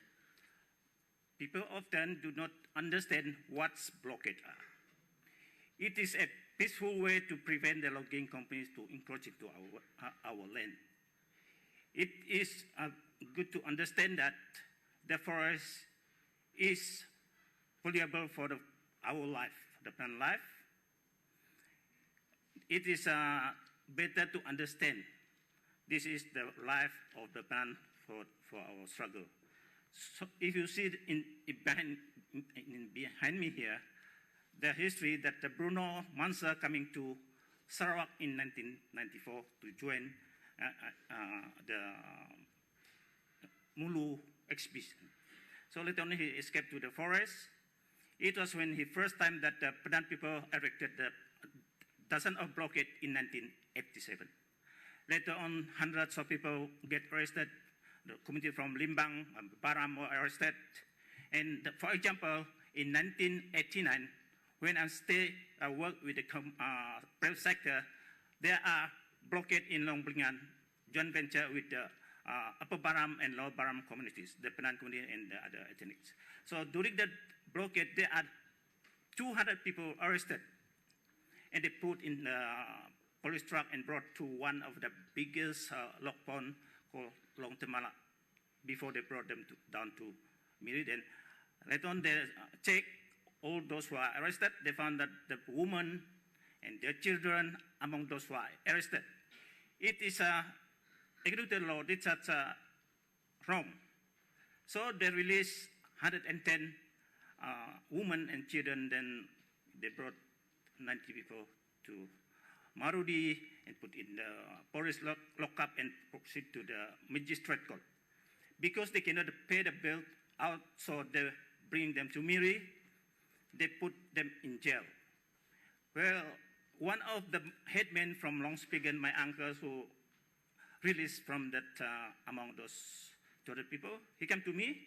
I do not know what's about the blockade. I don't know what's Bruno. When I saw, because I'm working with one of the bookstores, I saw on the newspapers, I saw Bruno, oh, this is the Englishman who protests, who support the Penang, then only I know what's blockade. And the headman brought me to the prison. I bring my Bible, pretend to be the priest. I bring the word of God to the Penang people. According to the word of God, don't against the government. I told them, this is the word of God. You have to fight for your rights. God will support you. Don't give up. I will look for people to support you. From that on, I walked 1 month's walk to the forest and see Bruno in the forest. I talked to him. These are our people. I saw you on the newspaper that you are behind these people. Please help. That is my message to Bruno. And he wrote a letter to me. He asked me to work with Harrison Ngau. Recommended until to this day, I don't send the letter to Harrison because if I take that task because of his force, it's cheated him. So because of this, I continue to help the people after out of the prison. It's the case is still pending until today. So in 1991, after I attended the CO training, I have a skill, I have expert how to organize the blockade without any weapons, without a spear, without blowpipe, without kill anyone. I organized a blockade in Upper Sega, where my brother get arrested. It was 91 until 1992. It's 9 months long. It is organized by me. The photos outside, this is taken by me at the blockade. So that is after. Later on, less than 1 year later, because the blockade is dismantled by the police, the military, then nobody get arrested. Then I organized another blockade in Pasabatu. It was 8 months long. So I'm stay with them, even though I'm the island, what they eat, what is the culture, and we have a prayer. This is the blockade that is, we block the road, this is our church. Because of the our belief, we believe in God, even our ancestors believe in the spirit of the forest continuously. That's why we stay for 8 months. It was January 1993, setting up the blockade. It was 28th of August 1993, the hundreds of police and military from Express that was from Kuala Lumpur coming, and they used the bulldozers, and they used the tear gas and used chainsaw, and they just throw the tear gas at the beach of the people, then arrest 4 people. At that time, I'm hiding in the forest. I call Bruno from the mountain. So I always take information from the blockade. So later on, when the 4 people get arrested, that on the way to brought them to Miri, they found 5 people on the road. It is wrongdoing that the police just arrest the people who were not involved with the blockade. They arrest them. And they brought to Miri. Luckily, because I know this, I look for the lawyers from Cebu. And we have the good lawyers, then they can. And later on, the last blockade, that is 1994, their logging is want to log into my forest, my village, because they know that I'm the wanted person. They want to kill my forest. They want to destroy my forest. We organize the blockade, then there are 4 people get arrested. During that blockade, they brought to prison in Miri. Because of that forest, we have my forest, my village, untouched forest until today. This is a good result of my fight. And later on, until this year, they are still blockade in that area, continuously blockade, but even though that this forest is under Upper Baram Forest area. This is what I tell you. And the brutal government and does not listen to its own indigenous people. The government protect the destruction of logging and oil palm expansion, but abuse of basic to live in our traditional forest home. At a different time, we are wanted being pursued by the government for our action to protect the rainforest and Penan human rights. I have lived my village and my family had in a different place. It is that through the international pressures and attention to our struggle that we now are here. Thank you. Mrs. Michel has a second question, which we certainly would like to hear. How often did the government or the timber companies use violence against the Penan, and have you witnessed this violence? We must look at the violence beyond the physical ones. Since the logging began, we are living in fear every day of losing our forest, home, and seeing our culture eroded just like a soil being chased into the river by rain. When the trees get cut down one by one, but surely our people get arrested. We receive verbal abuses and treat frequently, and our way of life drastically affected, and we suffered undue harass as more and more of our force is lost. Thank you. Are there questions from the jury?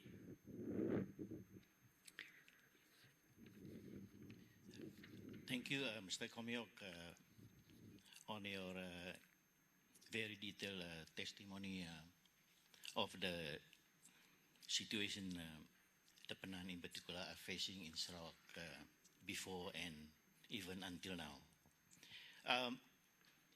You mentioned that you you initially worked with a logging company, but decided later on to stop working for them.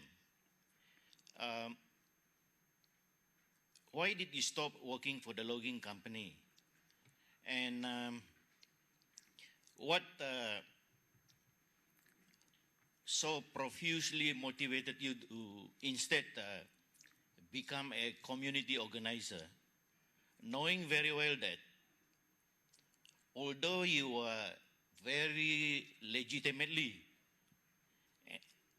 defending your rights over your ancestral land, forest, and protecting your rivers from being polluted by the loggers, and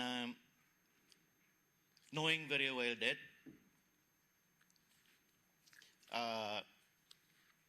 you would be facing, as testified by Mutang, the previous witness, you would be facing daily intimidation, harassment, arrest, detention, and even kill, as was the case of Bill Kayong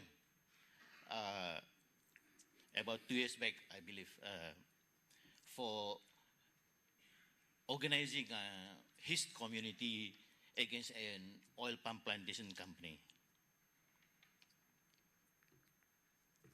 So what made you so motivated to resign from the company and instead becoming a community organizer, helping to defend your land and your people and your forest?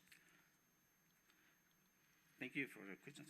I left the private sector because when I saw the damage caused by the logging company to the environment and our communities, I could no longer pretend that everything is well. 1991, I was attend a one-year training to become a community organizer. From then on, I working full-time to defend our rights of the Penang. Working closely with Bruno Manser, he is my friend, I'm here with him. So I work with now continuously his work, legacy to work with support of Bruno Manser Fund. With the experience and the knowledge I acquired allowed me to lead the struggle of the Penang people. I represent the indigenous people, network, and various international conferences. When my people live in constant fears and are put in jail for protecting our forest home, but the destructive logging companies are protected by the police and the government, I have to do something to stop that injustice. For the day one, I decided to stop with working for companies and support the fight of my people, the Penang. Is there another question from the jury? Thank you very much for your testimony. I was wondering, you mentioned Bruno Manser several times and also the role he played in organizing the resistance, and you impressively described the different blockades over time and that they still continue. Maybe can you say a bit more about the role he played as an outsider coming from so far from Switzerland, and also maybe more generally today, what is needed, what kind of support is needed for organizing this resistance, because it's quite tricky and quite a lot of logistics. So what support can you and your communities use? What would be helpful? I was inspired by Bruno Manser and its strong spirit and dedicated to let our voice hear far and wide. Bruno Manser and foreigners come all the way to save our forests and campaign for our rights. As a Penang, I have to do my part to raise up the task. Of course, Bruno Manser is not the one who forced us to do the blockade, but it support the Penang because one of else was the because there's no other else. There are no other people else can support the Penang. So, as foreigners come to help us, I'm the Penang. I have to do my task. I continue to speak out, to campaign and organizing the community. I'm straight away coming to the forest. I really work with the grassroots. That's why the Penang struggle, since I'm here with Bruno until today, I'm strong with the people. All the people behind me is support Bruno Mansufan. All of you, that's all. Thank you. Komeo Cho for testifying. The time is over.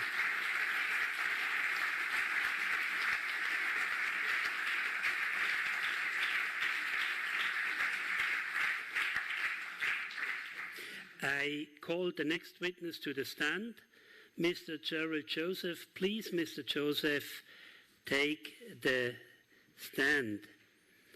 Gerald Joseph is a former commissioner of Suhakam, Malaysia's Human Rights Commission.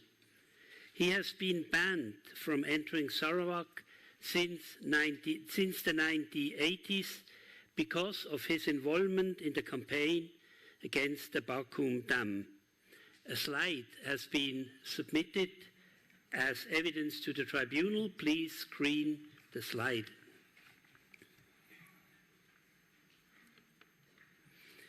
Mrs. Michel, please go ahead. We see Bill Kayong in the photo. In 2016, the indigenous activist was killed in the streets of the coastal city of Miri in Sarawak. Can you tell us more about the case and the dangers for indigenous and environmental activists in Sarawak? What is the role of the government in the intensity of such conflicts? Good morning, His Excellency Mr. President, Honorable jury members, indigenous leaders from Sarawak, friends. No one should be killed for standing up for any rights. They have a right to express themselves, but unfortunately, a strong person like Bill Kayong, all he did was ask questions, ask for information, spoke to the indigenous community who were affected. He was a secretary to a political member of parliament, and he was doing his work. You need to do your work. And he was interested in the rights of indigenous persons. There was a land grab case in one of the villages in Sungai Bekalit near Miri. He was, what you used the word was, to get involved. And getting involved is not a crime. Unfortunately, on 21st June 2016, he was shot while at the traffic light in the city while driving his car.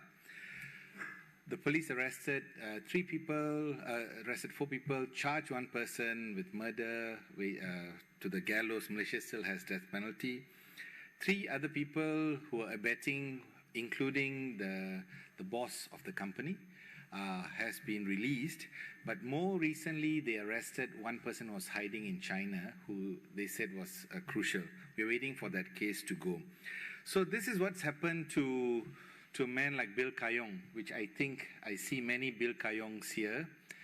I'm also reminded of Bruno Manser, who's also another man who asked the same questions, and he also has disappeared. So any activist who actually is for people's rights, for indigenous people's rights, asking questions, organizing people, doing what rightfully should have been done by the government, should never ever be a target either by state or non-state actor. And if this involves non-state actor, then the question is, what is the role of the government in trying to make sure that person, that perpetrator is taken to justice, or others are protected against such violence? Joseph, for 6 years you worked as a commissioner at Suhakam, the National Human Rights Commission of Malaysia. What were the main indigenous rights violations that you have witnessed and learned about in Sarawak? First of all, congratulations to Switzerland, because I just found out that on 23rd May, your parliament has just passed a law to set up the National Human Rights Commission for the first time in Switzerland. So I'm really happy that you have one. Malaysia has had it for 23 years. It is an oversight framework where people can go and complain when a human right is violated, because we expect governments to take up their duty and obligation to protect our rights. But many times we know government speak the right thing but do the wrong thing, right? So we have realized the commission, which is SUHAKA, means the National Human Rights Commission of Malaysia, that's a short form. I was appointed as a commissioner in 2016. I was an activist from the early 1990s, and that's where I worked with a lot of indigenous people. The reason you have a SUHAKAM or a commission is to ensure that the government's duty to protect and to fulfill their obligation of rights of people are done.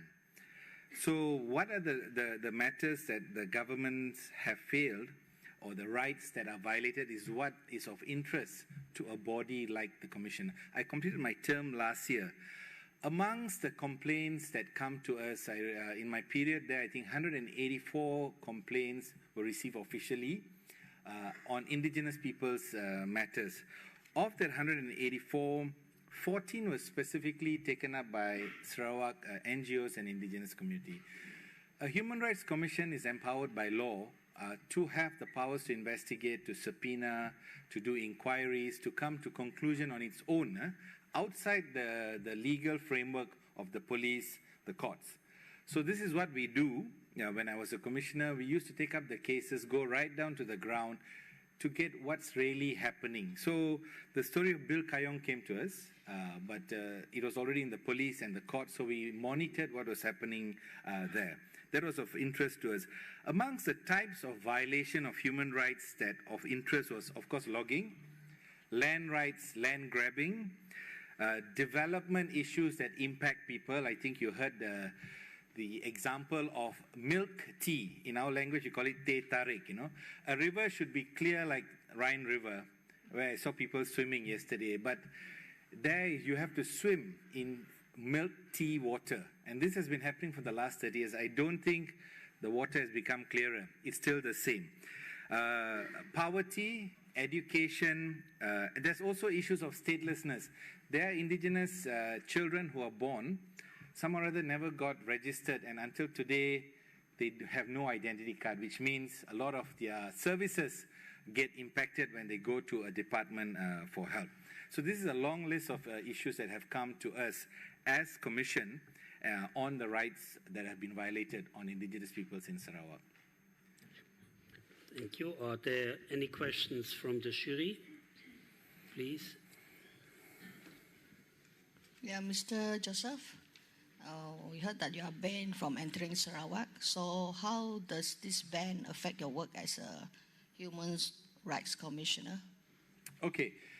So when you will be appointing your commissioner soon in Switzerland, so the law will provide for an independent framework to appoint commissions, and this is appointed by the highest body. So I'm a state official appointed. I was there for 6 years. So as a state official, you should have the right to investigate any matters in any part of the country. But unfortunately, in Malaysia, Sarawak has a different legal framework because they were an independent nation. And then together with the West Malaysia, with Sabah, we formed the new nation Malaysia in '63.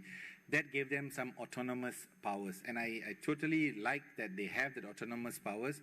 But abuse of that power is what should not happen. And immigration powers is one of that case. You may not understand, but it's like from Basel, you're going to Zurich, you need to use your passport or your identity card. So for me, if I travel to Sarawak, I'll be given 90 days social visa visit to Sarawak, which is part of Malaysia, which is fine. But we are blacklisted because I was doing work in the mid-1990s on another campaign called the Bakun Dam, a huge dam that is now already built. And I think that time there was a campaign in Switzerland because I think the company that originally got the project was, it starts with AB something, I forgot. There is one of your big company.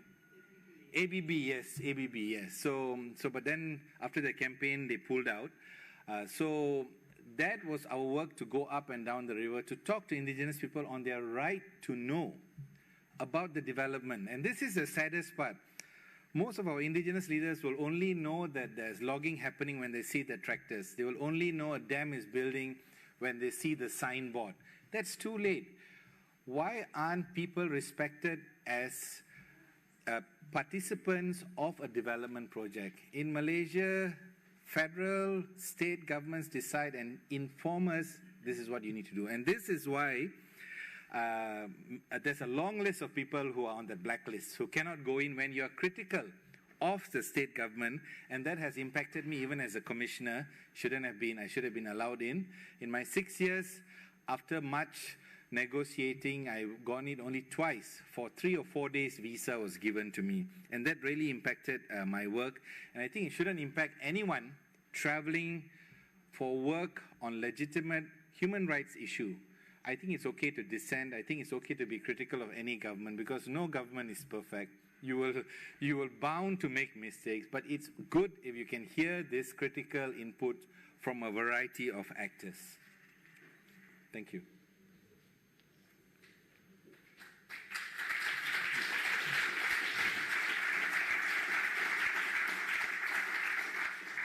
Speaking from your very informed role in human rights, how has the Sarawak government, under the former Chief Minister and current Governor Abdul Taib Mahmud, failed the indigenous peoples, failed to protect their human rights?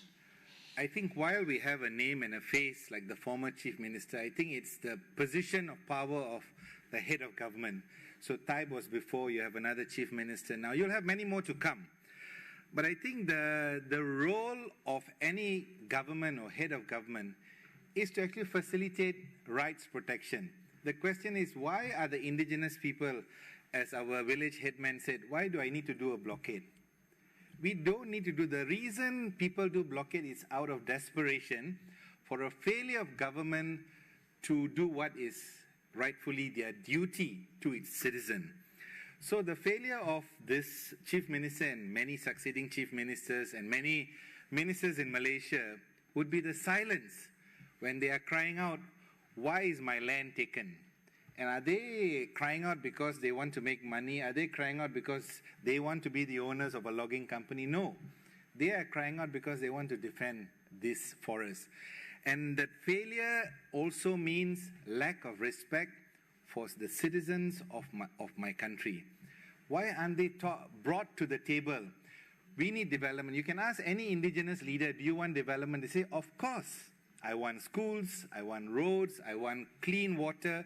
And I think until today, there's some villages here who are still struggling to get clean water. Failure to ensure those basic amenities come in is also because they never spoke to the indigenous leaders on how to find solutions. Somehow there is a false notion that once you're elected a political leader, you have the answers for the whole nation. That's a myth. You may have the mechanisms towards a solution, but you need the people on the ground to tell you how to get it done in partnership. So I think that right to information is really sorely lacking in Malaysia, not only about indigenous, many things. We don't know, we don't get, and we are always like, something has happened. And by that time, it's too late. By that time, it's the protest moment. And I always wonder, why do I need to protest? Why didn't you come and talk to me when you had this idea 10 years ago? So I think participation in development is a modality that we need to recultivate in Malaysia, that it has to be people-centered, that we matter in development, and we want development because that's what all our generations will hope for, a better life, a better quality of life in the future. I have a quick question about how Sarawakians, in particularly indigenous communities, can better engage with Suhakam in terms of filing complaints and getting investigations done.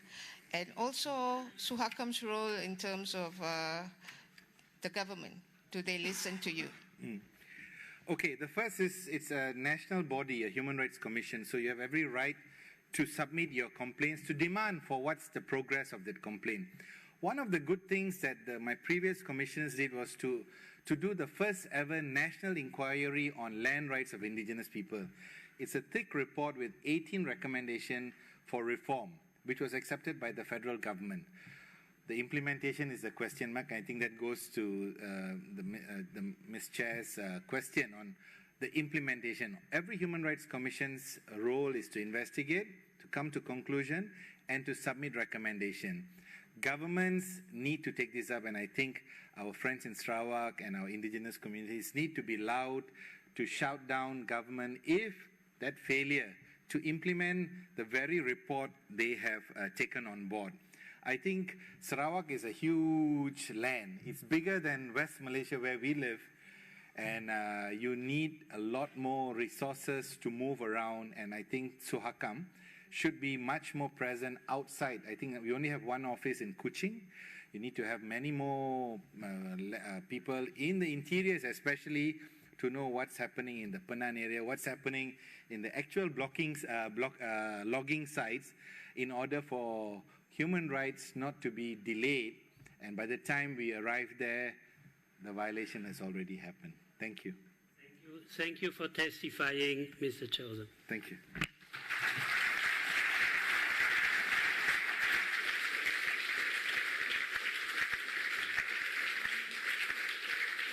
There is now no further testimony in this session, and we are closing session 2 on indigenous resistance and land rights.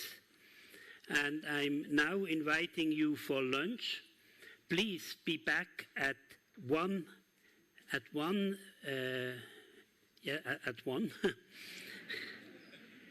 for the third session on the economics and deforestation. So we will start precisely at 1 o'clock. Thank you.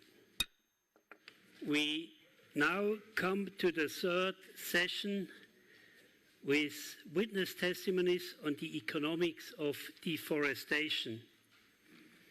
The topics of session 3 are: how much money has been made from the destruction of the forest? Where did the money go? Who are the people who profited from the destruction of the forests? And what is their right to have destroyed the environment? Why are the profits from logging and plantations not returned to the forest communities? We start with short video clips that have been submitted as evidence to the tribunal. Please screen the video clips.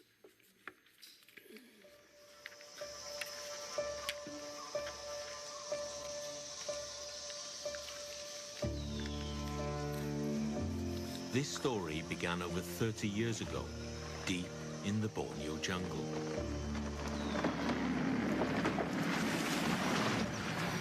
With an unlikely friendship between a Swiss environmentalist and a local tribesman, who united to lead a rebellion to stop the logging of the land.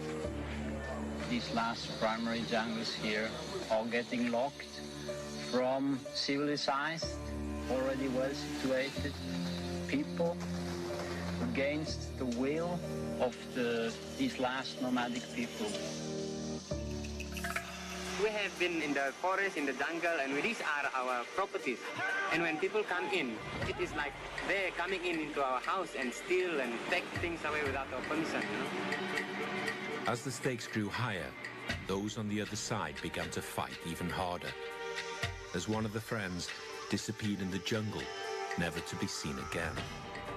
And the other was forced into exile far away. How can a civil servant amass a personal fortune of $15 billion? Easy. Just destroy the very rainforest you have been entrusted to protect. That's the charge being leveled against this man. His name is Taib Mahmud. How did this gentleman amass such a fortune? We returned to Borneo as the fight to save the last pocket of virgin rainforest intensifies. And we follow as the battleground moves onto the international stage. Everyone knows there is huge corruption involved in the tropical timber business. Interpol has estimated that more than $30 billion are laundered a year. We have to tackle this system, and we have to follow the money. My family and myself are doing well. It has nothing to do with exploitation, taking anything out of this country. We've linked Taib and those close to him to 400 companies in 25 countries. I stand here to bring a message from the native people of Sarawak about the destruction of our homeland.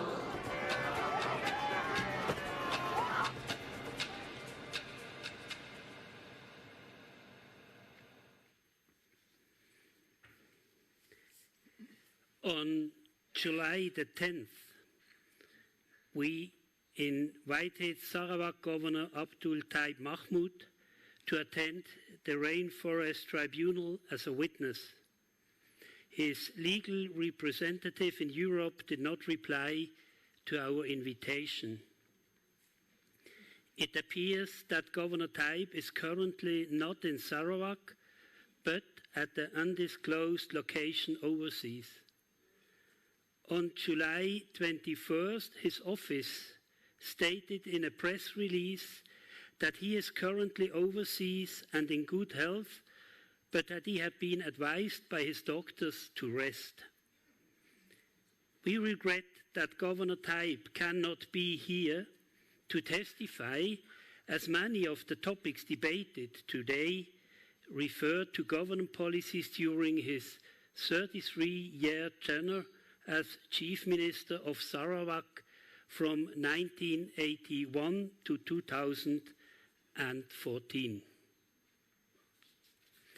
We now come to the first witness of this session, Mr. Willie Kashan. Please, Mr. Kashan, take the stand.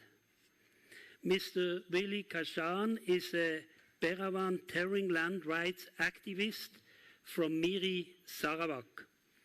In 1994, he was arrested and detained for 2 weeks because of a protest he led against his community's land in the Mulu region.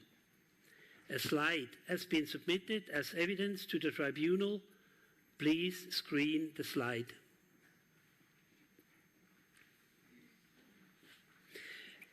Mr. Kajan and all other witnesses of this session will be interviewed by investigator Lukas Straumann, director of the Bruno Manser Fonds. Please, Mr. Straumann, go ahead. Thank you, Mr. President. Willie Kajan, I'm sure you recognize this building on the slide.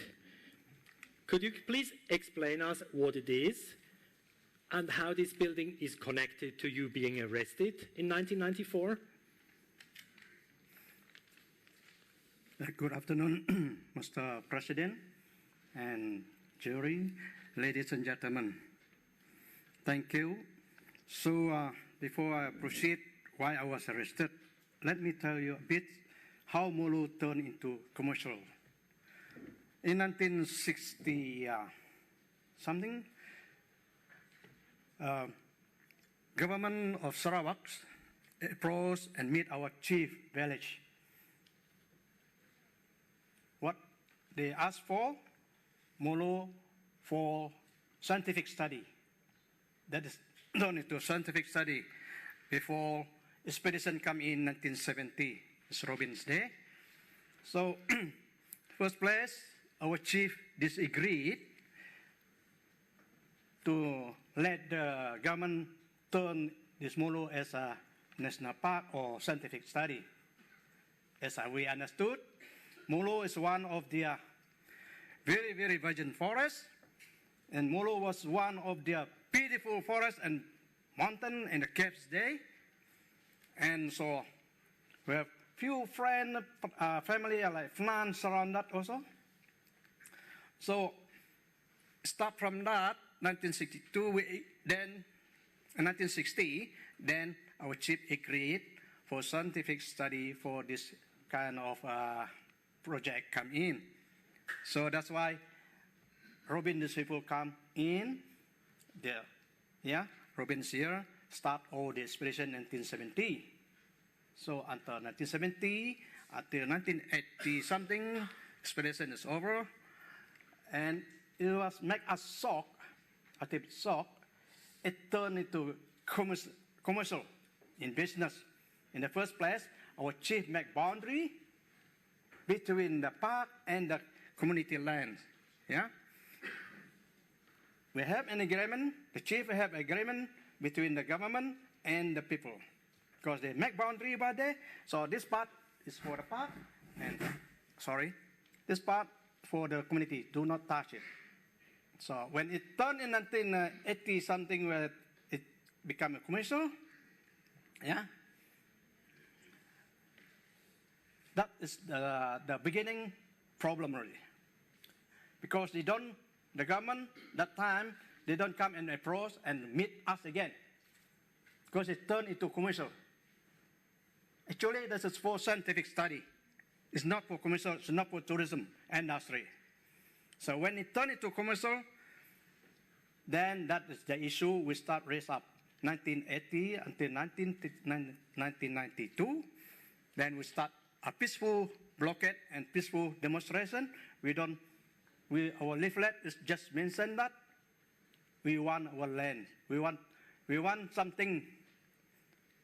Yeah, we want the government to recognize our land, not sideline us, not sideline with the Brawan and the Tring and the Penan people around that area. So, in that reason that we start the blockade, peaceful demonstration for 21 days. That time I still engaged with well and gas, working with well offshore. So, when I joined this blockade with my community, so in fact, my off day only off week during my job, only 1 week, but over 21 days to join my people to do all this blockade and peaceful demonstration. So we raised up this also in 1993. We have filed it to the court case, and in the same month in August, it happened. There are a lot of the politician plays different role, you know. So it's quiet. They said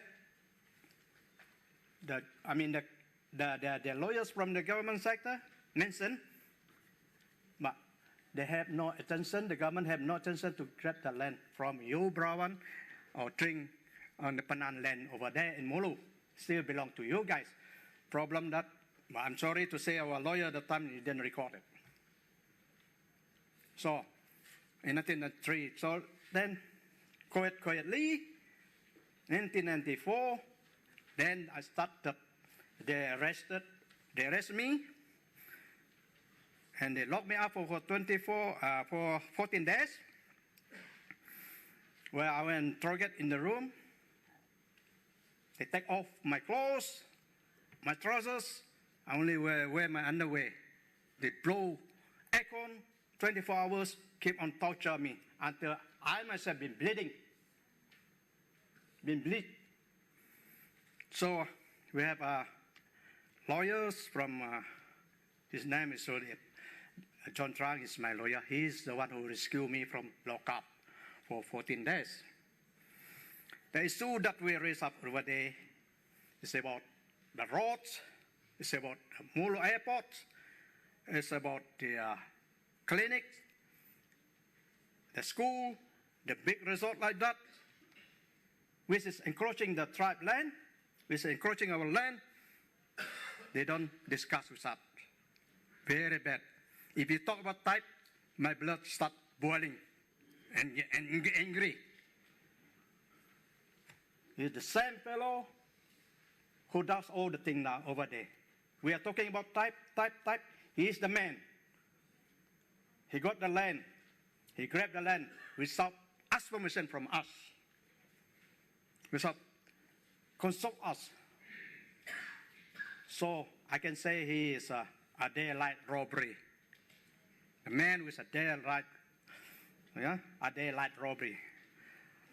So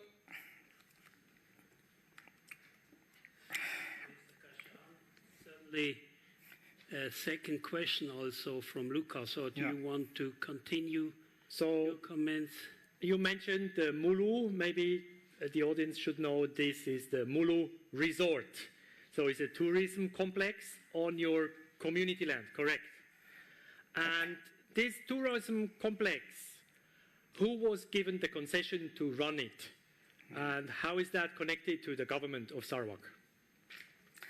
Actually, this Marriott, this big hotel over here, it was on the tribe land, was owned by Taib family. Just grab it like that. It's not any link with the government anyway. Taib grabbed this land and awarded to his sister, Rosa and Robert Janet. It was on my tribe land, the Tring and the Brown land.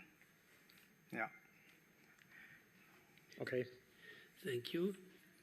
Are there any questions from the jury, please?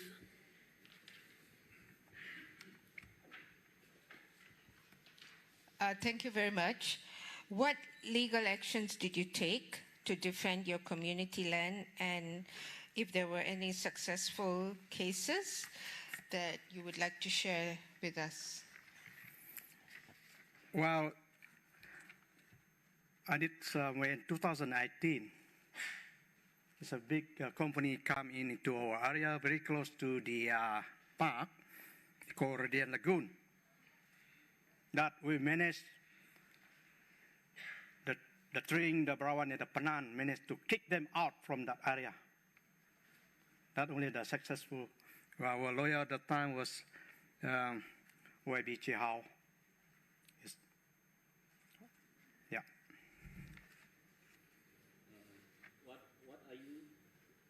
What are you requesting from Sarawak state government now? What do you mean? Excuse me, you can come back. What are you requesting from Sarawak state government now? Well, we want our land, return back to our land, return back our land. Yeah. So anything's project which is on our land, they should pay it to us. We want, because our land been destroyed, part of the land been destroyed, our fruit has been gone, you know. There's few of the house plants around there been destroyed. We need them to pay that back to us. We want our land to be returned back to us. That's what we want. We want the government to do that. There is some time left for another question from the jury. Just a clarification now that your land is now no longer there because the Mulu National Park is sitting on it. So in trying to move to protect the rights of your community, what would you request next? Because you can't get back the land, so what kind of compensation would you feel is just and fair, and whether you would want to benefit from the national park that is already in place? Are there conversations with your community taking place around this? Well, thank you. What we want our land back, and we want a good water, electricity supplier, yeah? So any infrastructure for school, clinics is there already. Yeah, that's what we, internet access. Well, there's more and more that we want the government to recognize that. We want the government to agree with what our demand.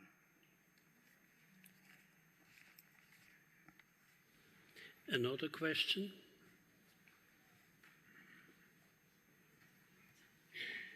What was Mulu like when you were a child, when you were raised there, and how has it changed?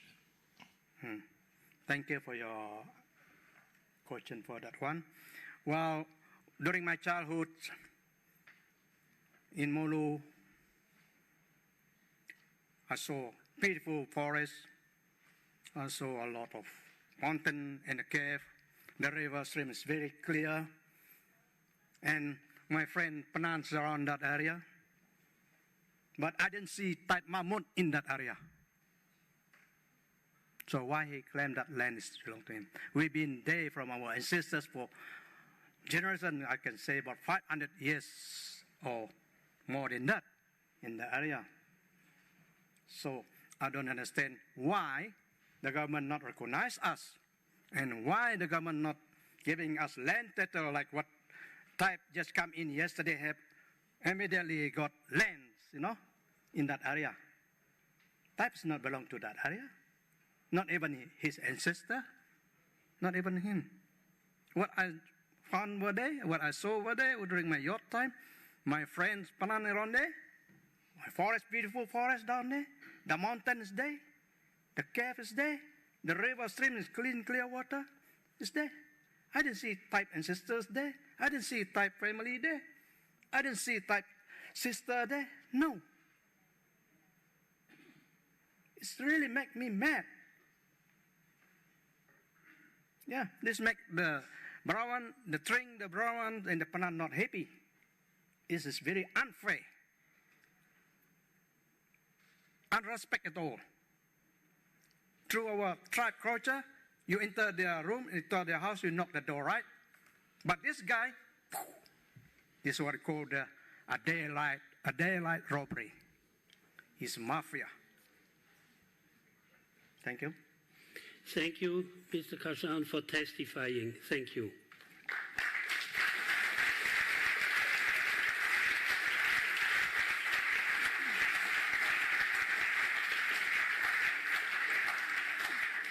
We now come to our second witness, a former timber company worker from Sarawak.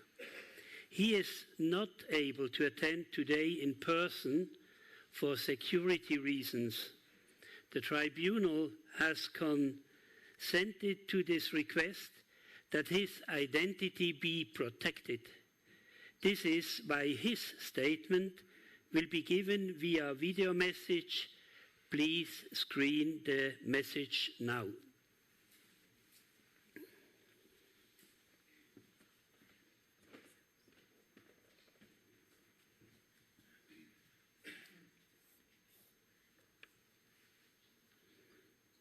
I work as a supervisor in one of the timber company in Sarawak. I'm arranged for application to the forestry department, PEC, permit intercoup in our concession area. Part of my job during that time, dealing with the forestry staff, bring the forestry staff to the ground for the ground checking.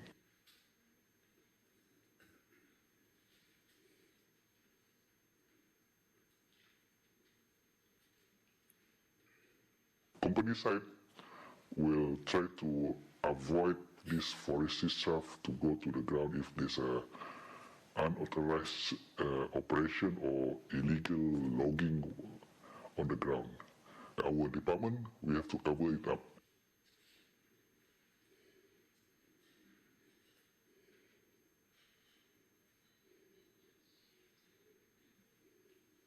Instead of bring the forestry staff to the camp, we will divert. Sometimes we always disturb them. So next week we have to divert your plan.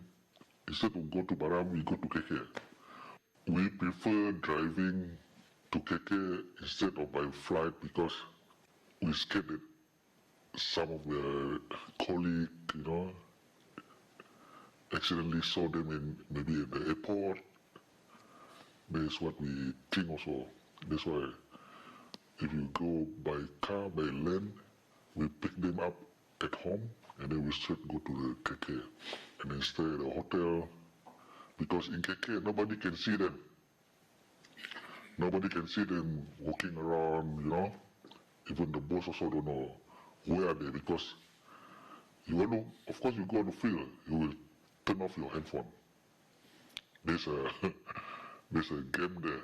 You have to turn off your handphone or anything of the gadget lah.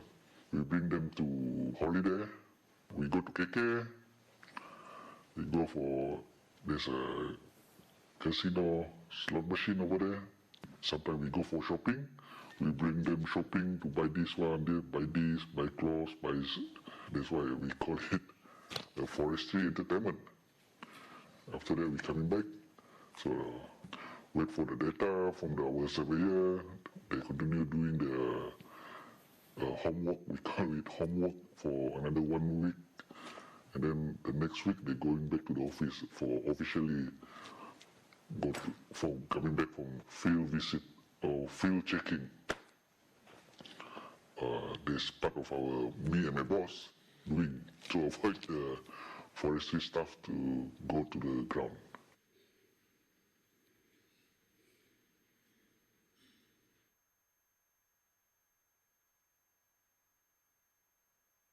The reason why we don't want the forestry staff to go to the jungle or to the ground, this is what we call sometimes unauthorized logging. Always happen in timber industry. Everybody can say that the tractor operator, they will go for a log. They don't care about it's illegal or not illegal because they got log, they got money. So sometimes the forestry staff accidentally saw something not right there, like the camp manager didn't inform us. There's an unauthorized activity happening on the ground. So never mind, we can arrange that. What we mean we can arrange that is there's some discussion between my boss and the staff. The forestry staff, he don't mind to ask for some amount of money to cover up the report. Sometimes we call it under table money. They ask for 50,000, my boss may go for 40 or 30,000. They want to accept it or not, it's up to them. Say that the forestry staff asking for 30,000. So my boss will up it for 20% or 30% of the amount. So the 20% or 30% of the amount will be divided among the two of us. For all timber company, it's a common practice. Without this, the timber company can say that they wouldn't get 100% profit. They must have something that unauthorized operation or illegal logging.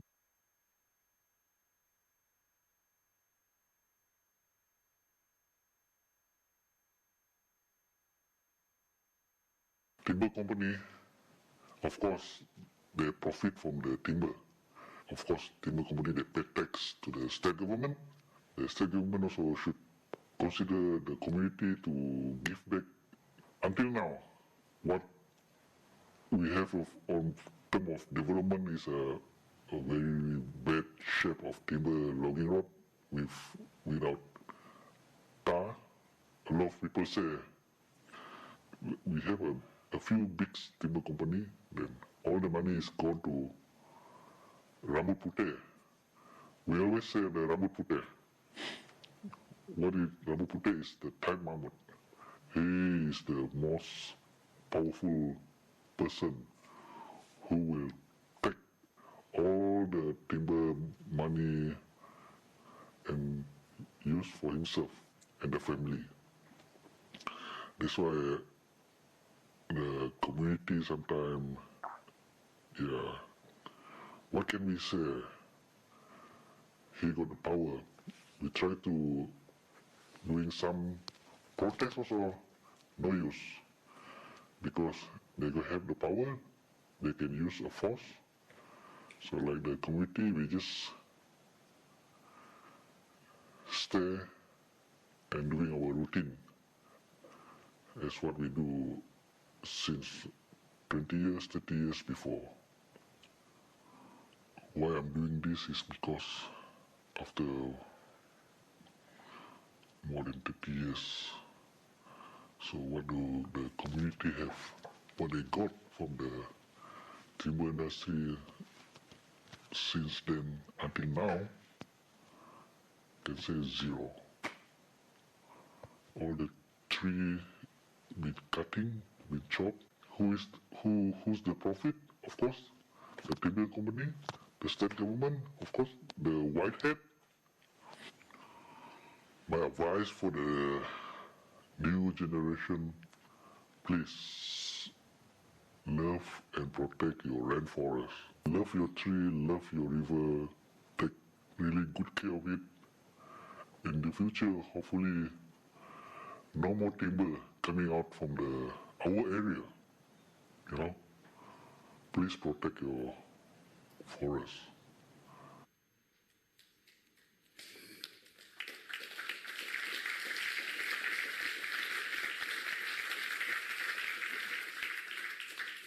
The tribunal has been informed that 50,000 Malaysian ringgit are equivalent to about 10,000 Swiss francs.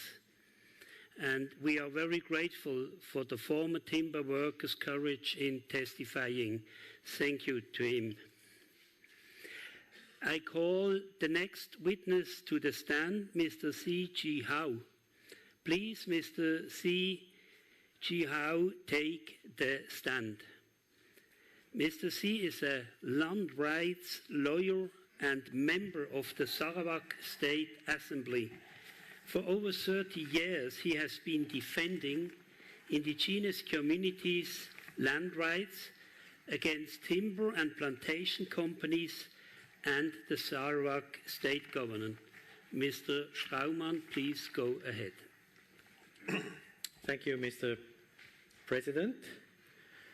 Mr. C, how many logging concessions were given out under Taib as Chief Minister during the 33 years, and to whom were they given out? Thank you. Thank you, Honourable Mr. President, Honourable Member of the jury. We do not exactly know how many timber concessions were given out, but of course you can search the web and find out some of the figures. Official one that we have got, that was in 2015. We know that a lot of timber concessions were given out. What the government were willing to say at that time, the timber concession in 2015 that were given, we were talking about something like 4 million hectares of forest. Under the Ta'an group, there were 433,000 hectares. Under the RH group, there were 1.002 million hectares. Under the Xinjiang group, there were about 501,000 hectares. Samling group, 1.3 million hectares. KTS group, 144,000 hectares, and WTK, 315,000 hectares. That add up to about 4 million hectares of forest that was being logged at that time. So when they talk about the big six, yes, they are the big six. They are actually nominating because these are most of the concessions that were in operation at that time, 2015. Thank you. And what can you tell us about the procedure to hand out the timber or logging or plantation concession? Maybe with a concrete example from the Mulu region, we heard about this company coming in, Radiant Lagoon. How can you explain us how they got the concession and how this happened? Okay, yeah, I know because this morning we heard our witness saying that 95% of the deforestation during Taib's time, the witness was saying. Actually, to be exact, I think by the end of his term at that time, we can safely say that 98% deforestation until that time, he's supposed to be responsible. Then you say, how could that be possible? Is there no law against this? Yes, we have the forest ordinance.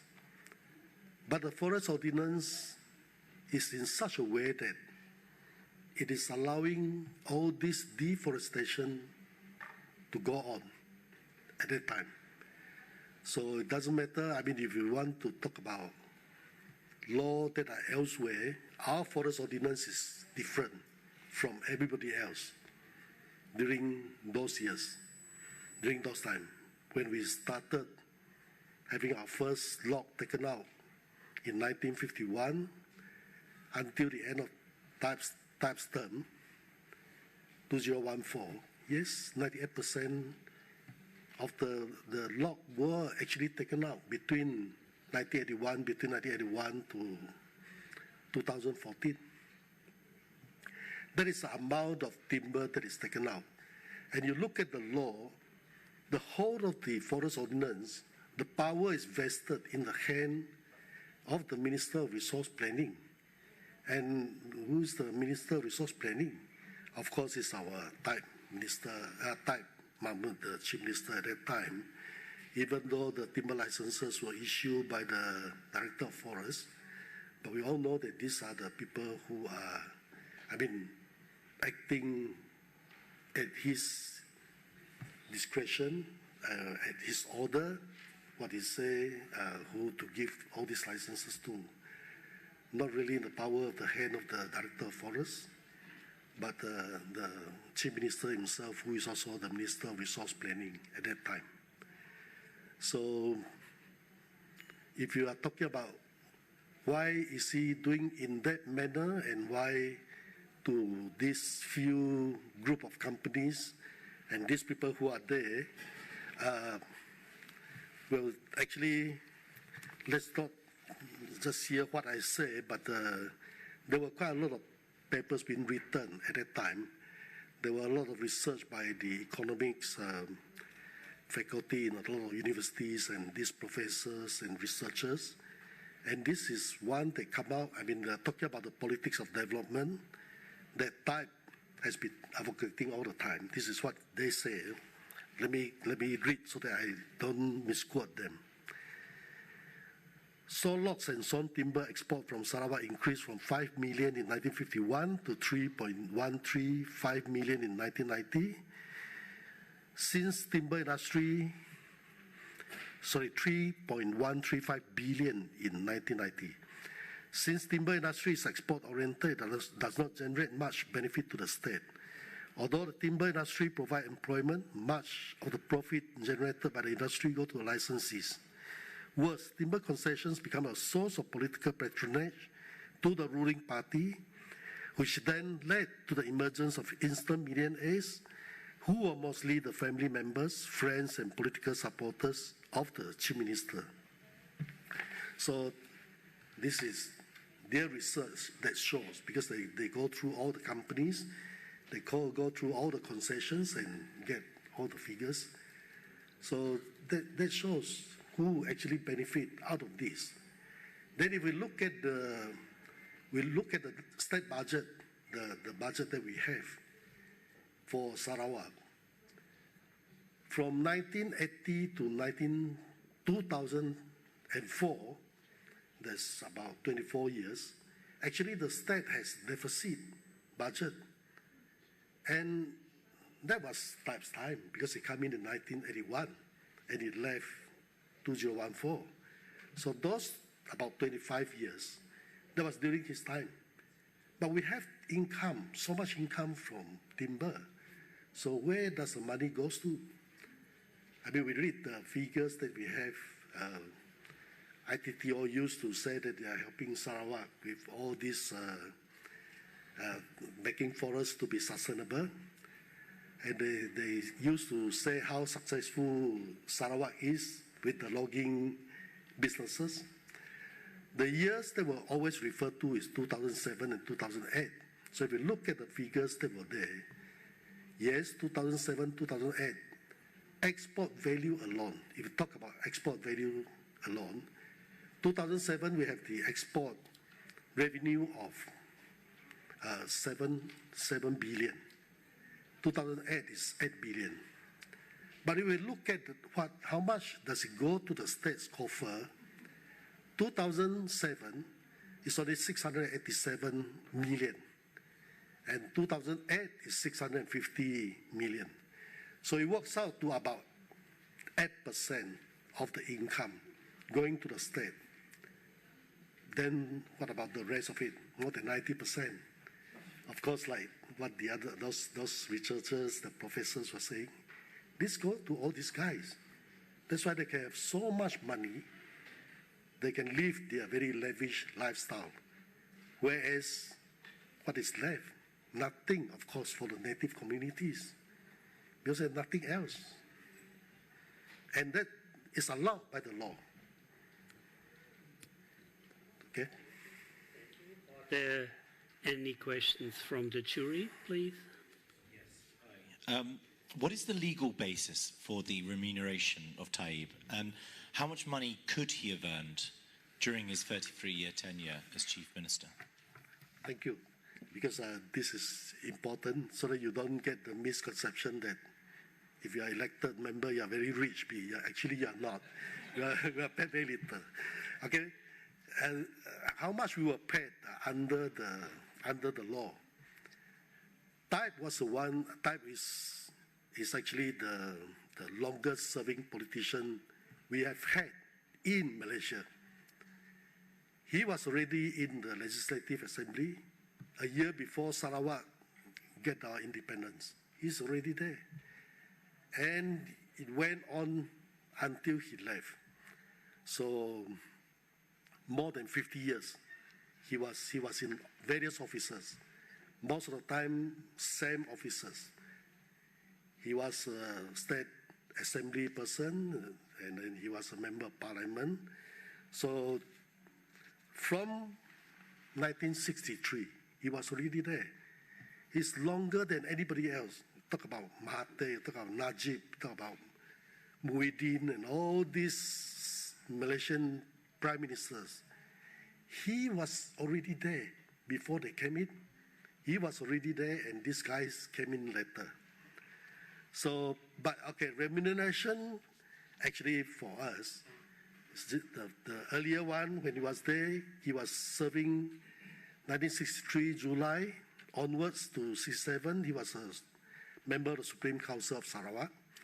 That one, we get the remuneration under the Supreme Council, Members Remuneration Ordinance 1967, under the law, specify how much you get. Actually, it was $50 a month, besides a bit of allowance here and there, okay? And he was a member of parliament, and that was between 1968 to February 2008, member of parliament. And then, of course, he was minister. When he elected member of parliament, he was already a minister. That comes under the Members of Parliament Remuneration Act 1980. And he was member of the State Legislative Assembly all the time, always there until 2014. From 81, officially, 81 to 2014, that we were actually paid members of the administration of Legislative Assembly, Remuneration, Pension, and Gratuity Ordinance 1980. So those were actually under the law that we have. So we calculated, because this was required by the court cases that we have. And of course, BMF has done quite a good job. We managed to find out what are the things he has, how many years and terms and the law. So it worked out to be something like 13 million ringgit in everything that comes in for him for the last 50 years that he was in service. And yes, we talk about 13 million, that will be about 2 million Swiss franc for the 30 years, for the 50 years. So, of course, that seems still quite a big money, a lot of money. But over the 50 years, and of course, family, and for him is a very lavish lifestyle. He will go to the resort for 3 months and stay there and enjoying his life without going back to Sarawak. That's what he can do. So that's how much Taib can get. And as members of the Assembly and Parliament, we are not supposed to hold office of profit. That means we cannot do business. We cannot do business, so if you say, okay, now he has got millions and millions, buildings here and there, everywhere, assets and all this. I don't know how he got all those other money. He doesn't have much money. When he was younger, I mean, he was on scholarship to go studies law, unfortunately. Yeah, I mean, of course, it puzzled everybody that how he got this kind of money, but now, of course, we know. By having a lot of giving out concession as if well, forests, by being very friendly to the federal ministers, all those guys who come in after him, he is able to escape any kind of prosecution. He can do whatever he wants.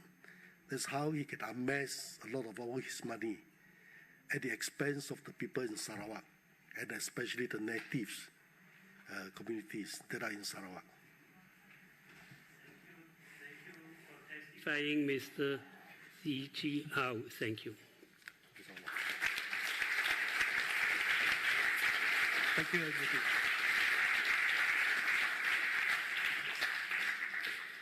Our next witness, Mrs. Claire Rucastle-Brown, could unfortunately not make it to Basel today because of a family emergency.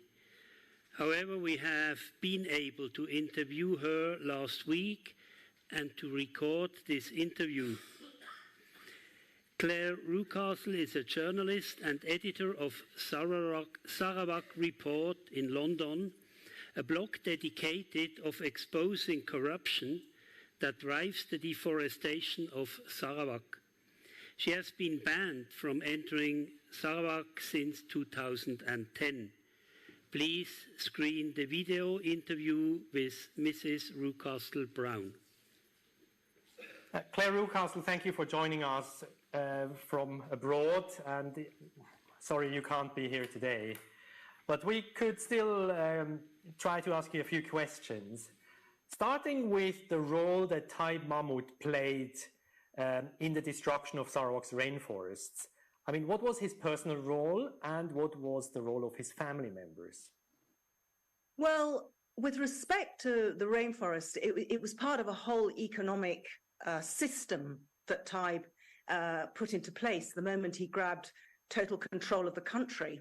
The rainforests were the key resource that he was able to cash in and then use the proceeds for starting a whole lot of businesses and investing in a whole lot of businesses. And I think the way to understand what's behind this is that you have a man who took control of every key office of the state. So he was the chief minister, the finance minister, the resources and environment minister, and he controlled a very crucial authority, which was called the Land Custody and Development Authority, which was the instrument by which he took a lot of the native lands and then decided that they needed to be logged and turned into plantations. Now, he had total control of all these political offices. Parliament was reduced to a 2-week-a-year affair, whereby the local MPs were basically brought in to approve the budget, and then they were sent back away again with no regulatory oversight, no discussion of the decisions that he was making behind doors. There's no open tender here. These are negotiated contracts between his government and his favoured companies. And so many of those companies, as I can describe, were actually controlled and run by his family members. The government itself, many of the key officials and indeed parliamentarians were his ex-employees in state agencies, former minor civil servants who he then put into parliamentary seats and senior positions. And with them were his family members. Key state institutions and authorities were being run by his family members. And one that comes to mind is the Sarawak Economic Development Council, the SEDC, which he put his own brother-in-law to chair. And that investment body would be pouring public money into businesses, joint ventures, from which he would then make sure his family businesses profited. He then, once he'd done that, then of course, to one side, he is also controlling all the concessions in the state that are given out. And it's all there. I've got the documentation now. We've looked through it along with BMF. We've scrutinized how endless concessions were handed out again to his family members and favored proxies whom he promoted. So you see millions of hectares of land being given away in concessions for palm oil and logging, often just hot potatoed by the lucky family member who would then just sell it on to a proper logging company or plantation company to do the work for a massive commission. How did they benefit from the timber exports, and what can you say about the flow of money from timber money that Taib earned for himself? Well, again, the timber exports were managed again by a family proxy, his brother, On Mahmud, who obviously features a great deal in Taib's foreign investments and foreign activities in places like Canada and the United States, was also put in charge of the main licensing body for timber exports. Achijaya, it was called. Archipelago, and Achijaya, I think, was a subsidiary that was used to issue licenses and all the rest. And huge sums of money were garnered from those licenses.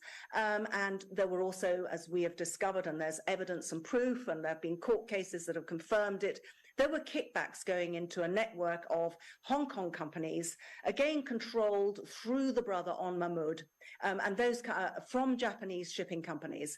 And again, you can see those companies sending money over to Canada and into Taib's foreign investments.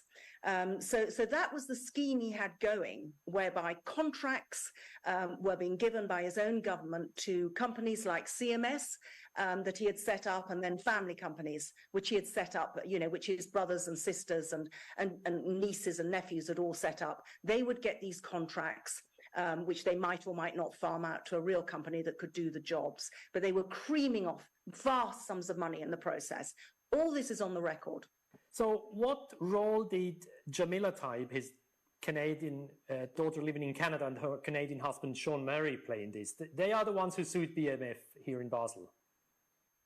Yeah, yes, well, they threatened to sue me too, actually, and it's been an involving story. BMF and Sarawak Report did a lot of research into this strange phenomenon whereby a young girl pitches up in Canada together with her brother, where they were both studying, and they start to invest in massive property development when they're still in their late teens, early 20s. The other director of the company that was used, a company called Sacto, was again On Mahmud. And at their disposal, these young Taib college students had millions, we have now ascertained, which they were pouring into property before Sean Murray joined the company or became, a director himself. The money originated from abroad. And when I made this point, I made the point that the only explanation had to be that the money was coming from her very wealthy father. I was initially threatened with being sued by Sean Murray and Taib Mahmud, by a top London libel lawyer. And I ignored that threat.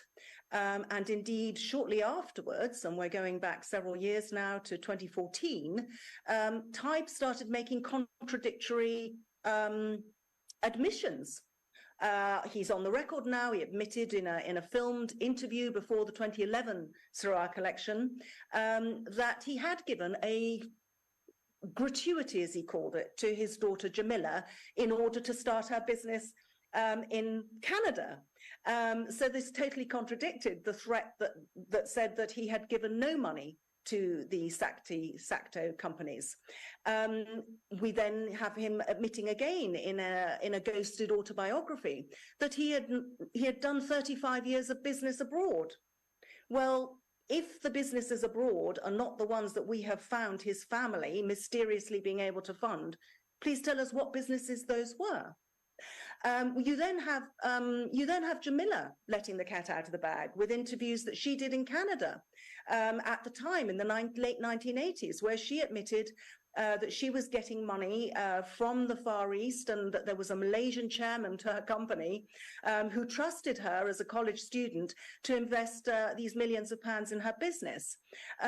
It's very clear that Taib has effectively admitted that he funded Jamila.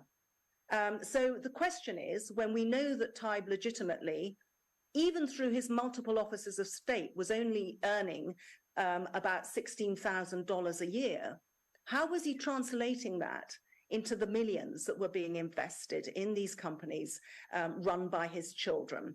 There was a parallel company in North America, by the way, which actually was opened with Taib himself registered as a director, along with his two brothers. He changed that very quickly. Yes. Now, coming to that parallel company in the US, what can you tell us about Ross Boyert?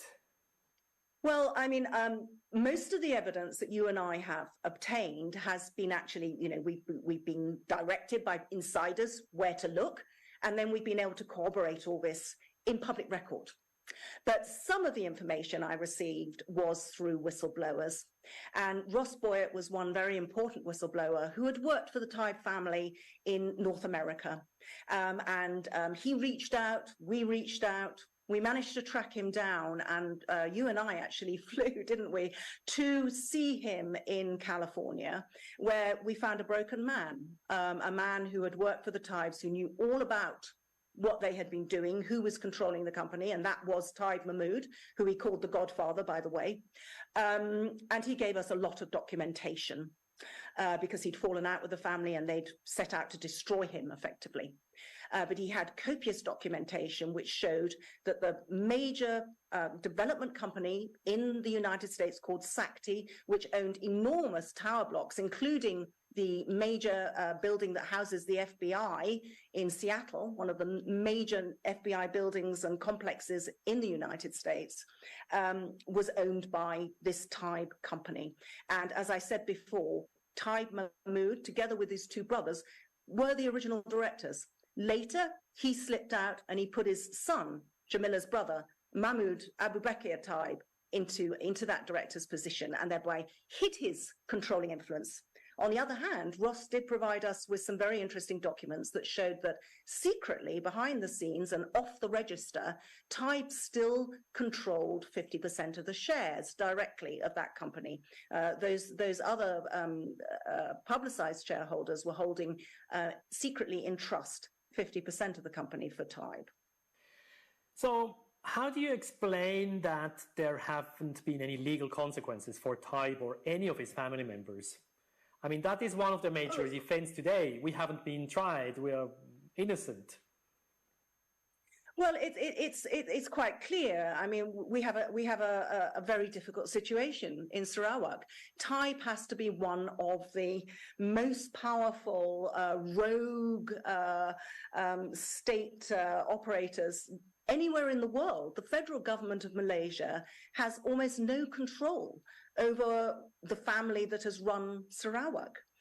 There was a simple reason. I mean, not only did Taib control every office of state and have his iron grip on every practically member of parliament, state parliament there, but he controlled a vital block of votes in the federal parliament.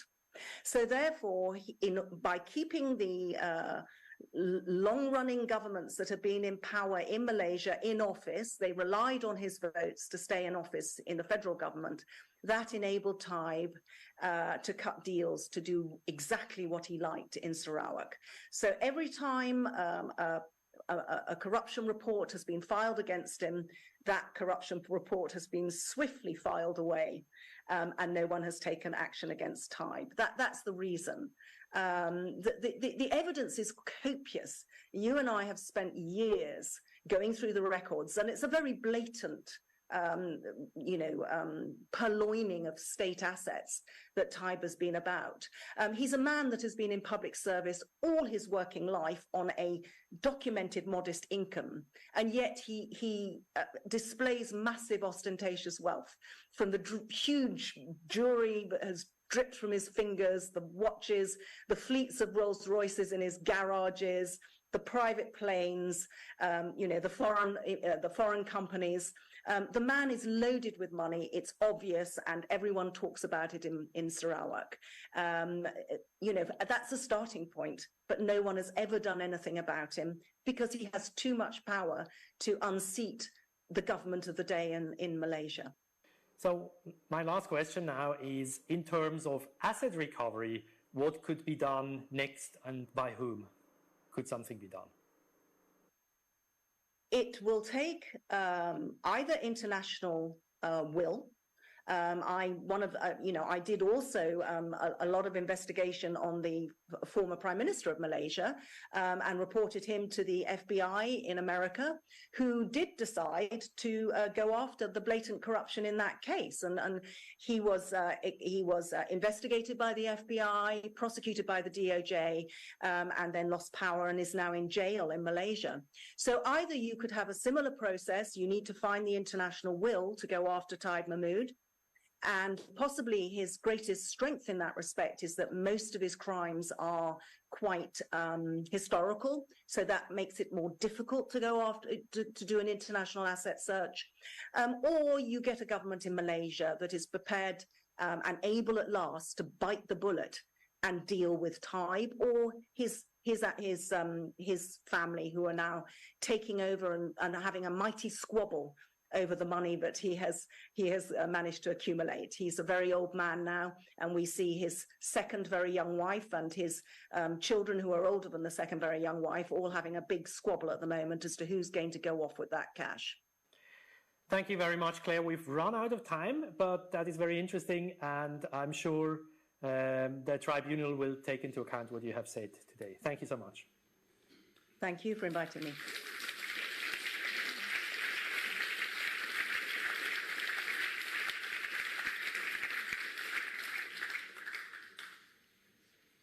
I now call the next witness to the stand, Mr. Bruce Serby. Please, Mr. Serby, take the stand.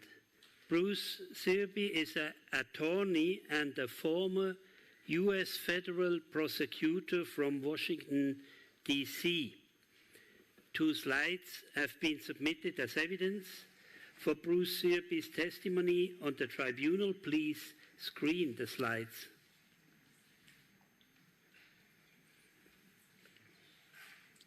And Mr. Straumann, please go ahead.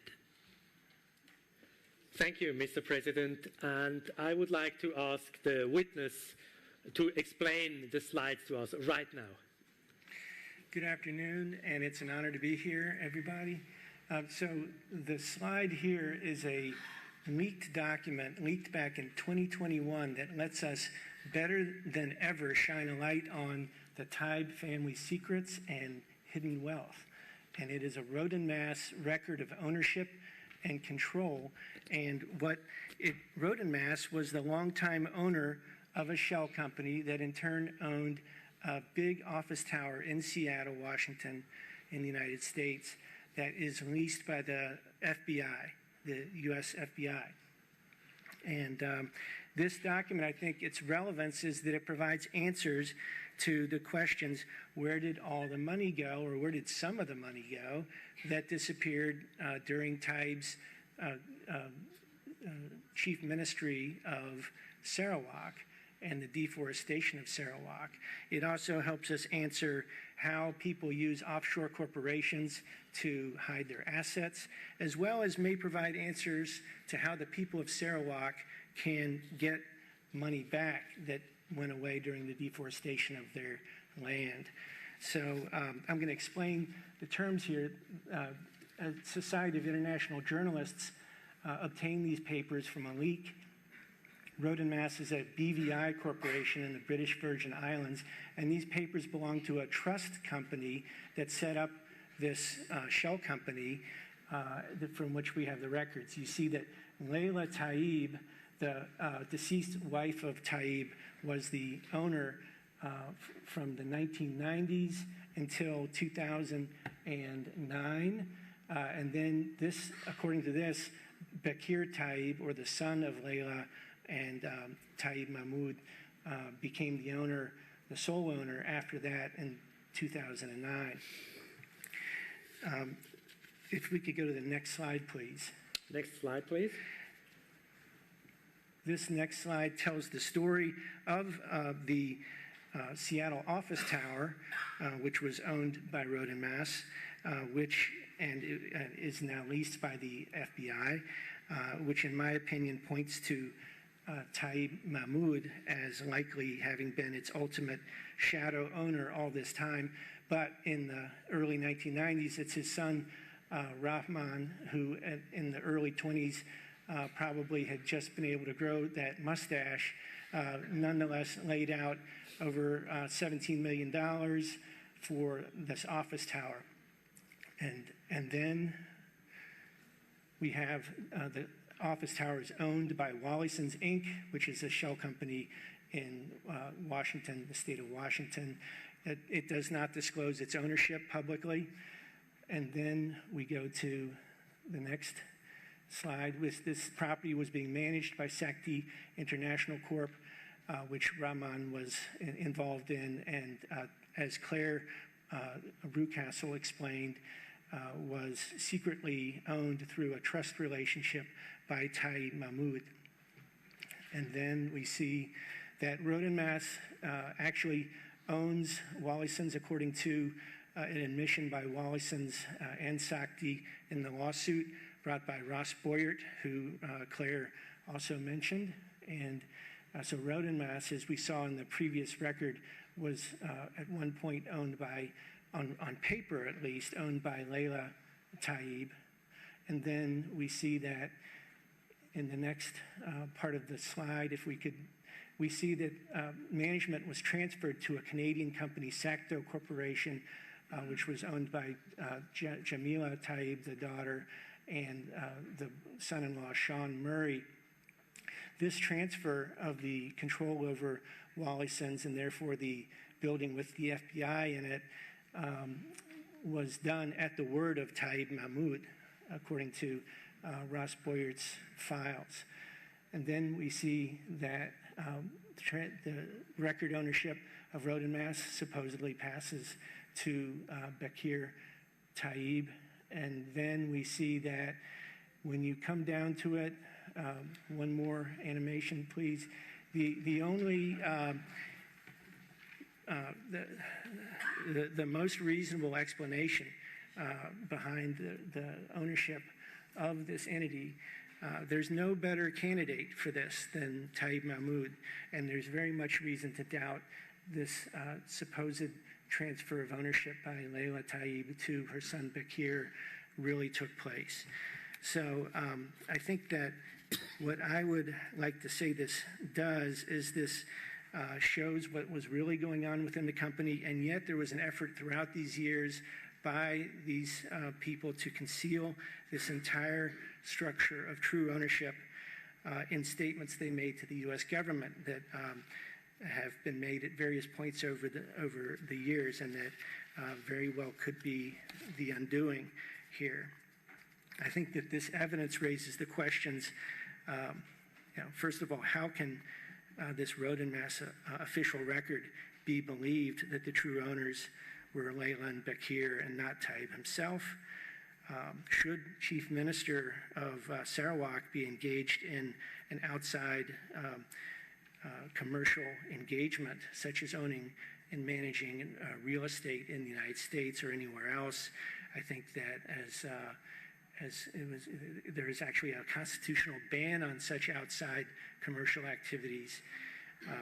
Should the FBI be renting this property from the Taibs, paying all this lease money, or should they in fact be digging at the true nature of all this wealth back in Sarawak, especially given that their number one mission is supposed to be fighting public corruption?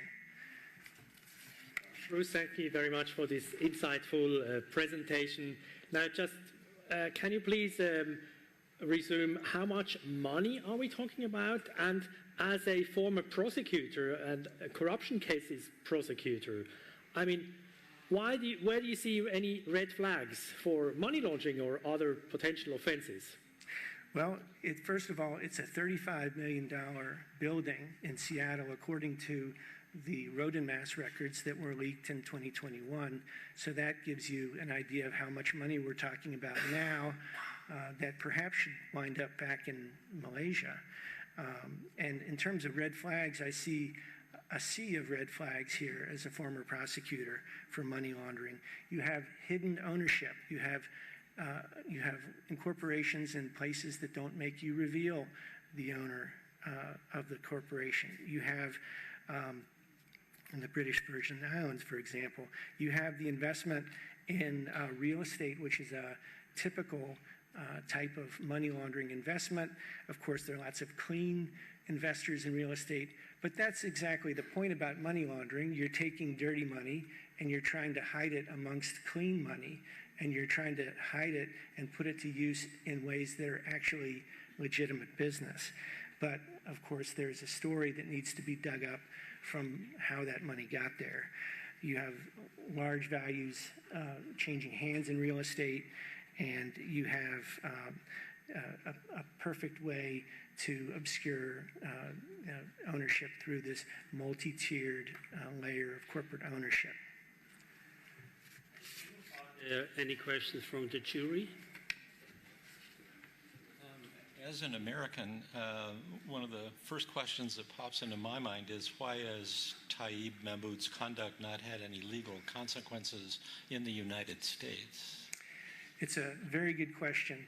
I think that some of this evidence that we've just seen up on the screen, the evidence about the true ownership structure of that building in Seattle, has been hidden until very recently.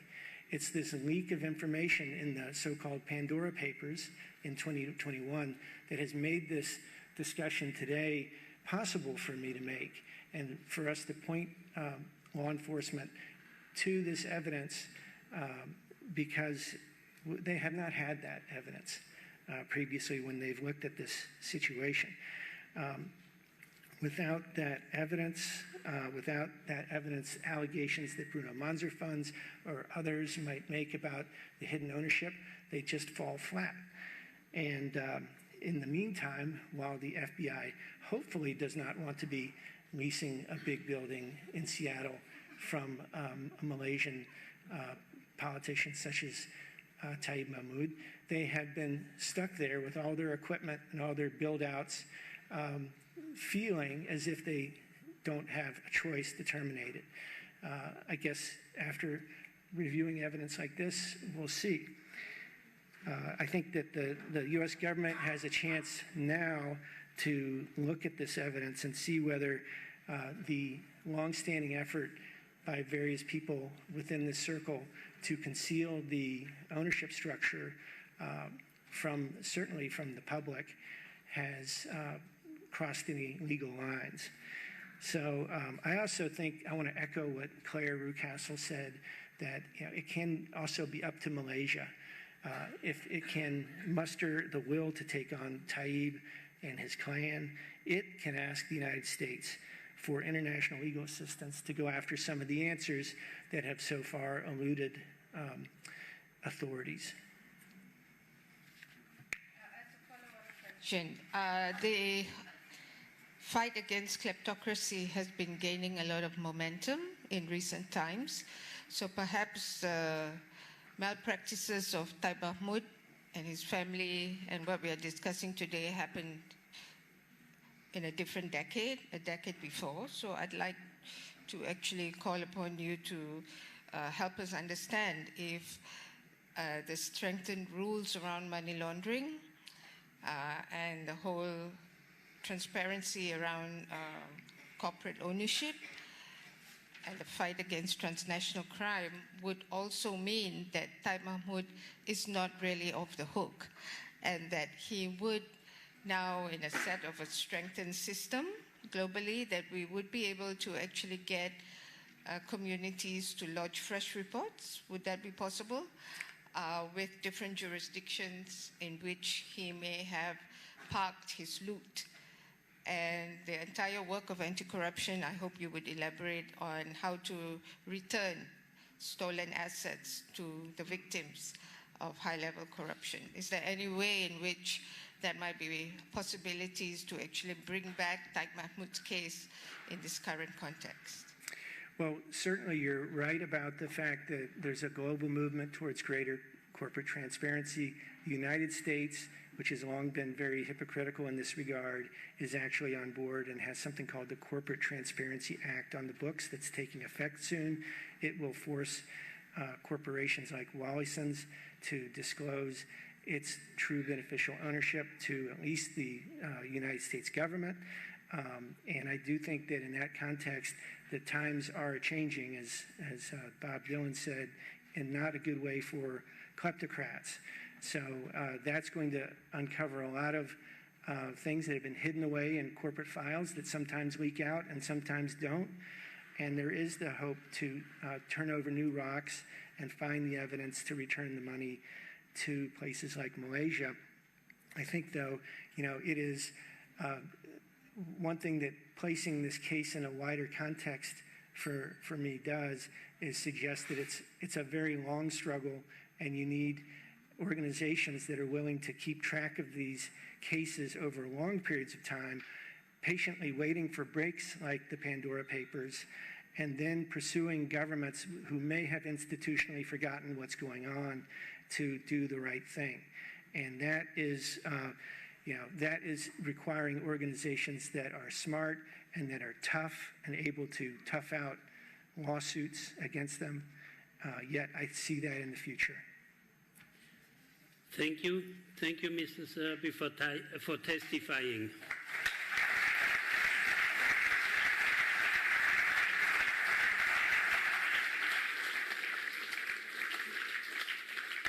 There is no further testimony, and we are closing session 3 on the economics of deforestation. And we now immediately continue with the next session on indigenous demands for the future. In this session, the following topics will be covered. How can the rights over indigenous lands for future generations be secured? And how can the remaining forest be preserved? How can the Penang benefit from local development that is truly sustainable? And what kind of remedy is available? I call the next 2 witnesses to the stand, Mrs. Elizabeth Balang and Mrs. Dayang Ukau. Please, Mrs. Balang and Ukau, take the stand. Elizabeth Balang is a Penang activist from Long Ayeng in Sarawak, and she played the role of the female character in the movie Paradise War as Ubung.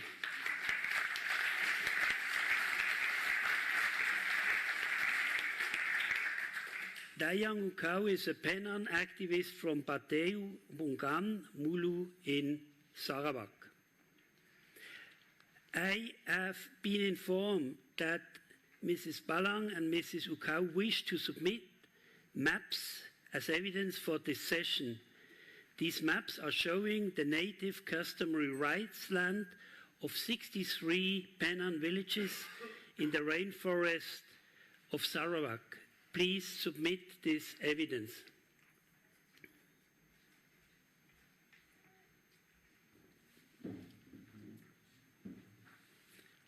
Thank you.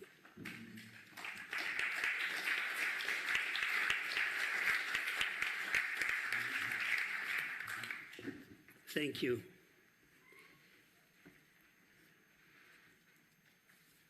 Mrs. Balang and Mrs. Ukau will be interviewed by investigator Anina Aberley, campaigner with the Bruno Manso Fund, who will conduct the questioning in this session.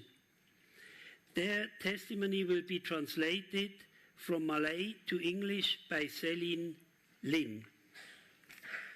Mrs. Aberley, please go ahead. Thank you, Mr. President.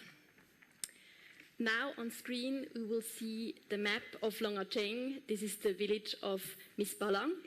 So my question to her is, why have you submitted the maps? Why are these maps important?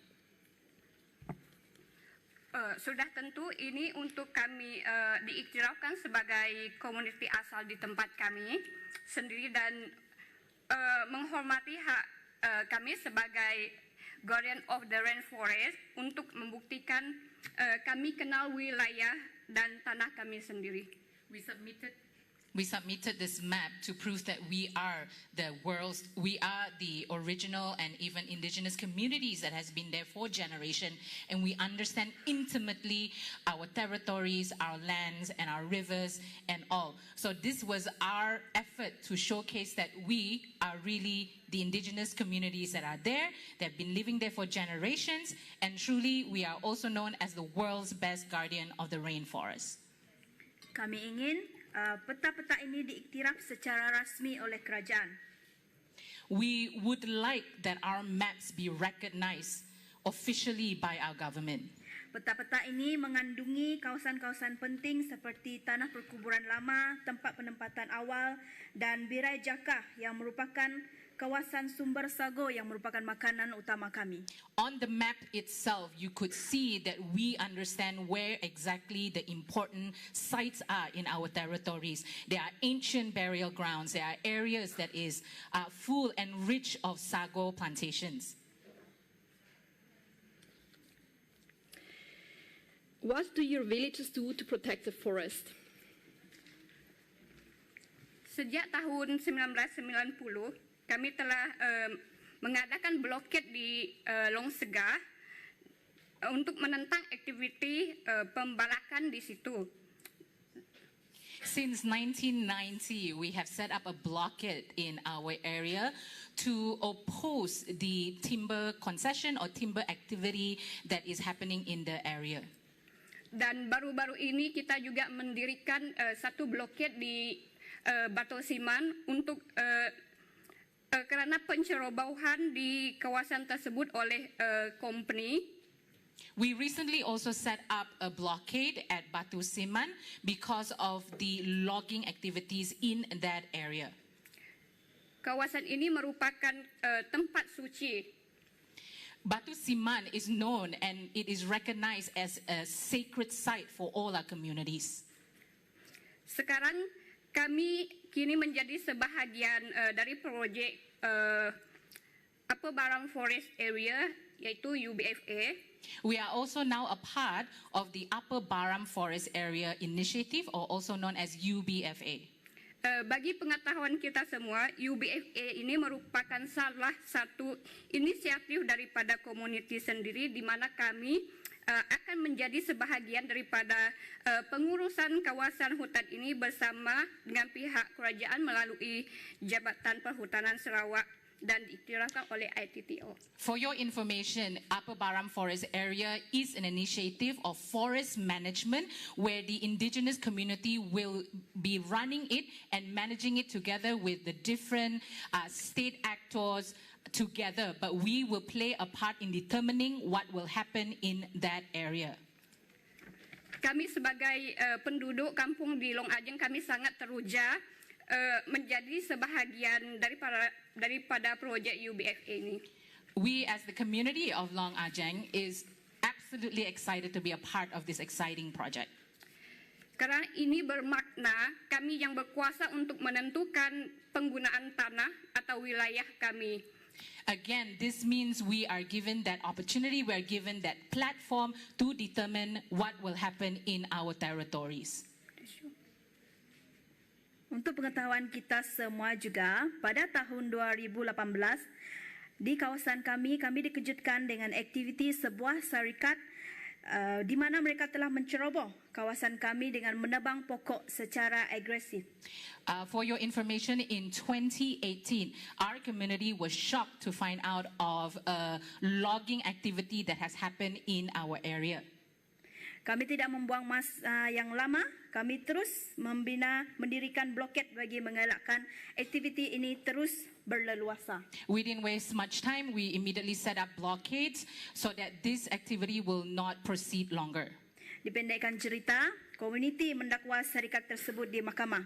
To cut the story short, we as the community took the action of suing that particular company. Selama kes itu berlangsung, mereka tidak pernah tampil ke mahkamah sehingga pada tahun 2022 kami telah berjaya mengusir syarikat tersebut. For all the time that the trial was supposed to happen, the company never showed up in court, and in 2022 the company was successfully evicted out of the area. Ya, dan sudah tentu ini adalah hasil daripada bantuan rakan-rakan yang ada dalam perjuangan ini. Terima Again, kasih. this was a collective effort of us as an indigenous community in protecting our lands and our territories. Thank you.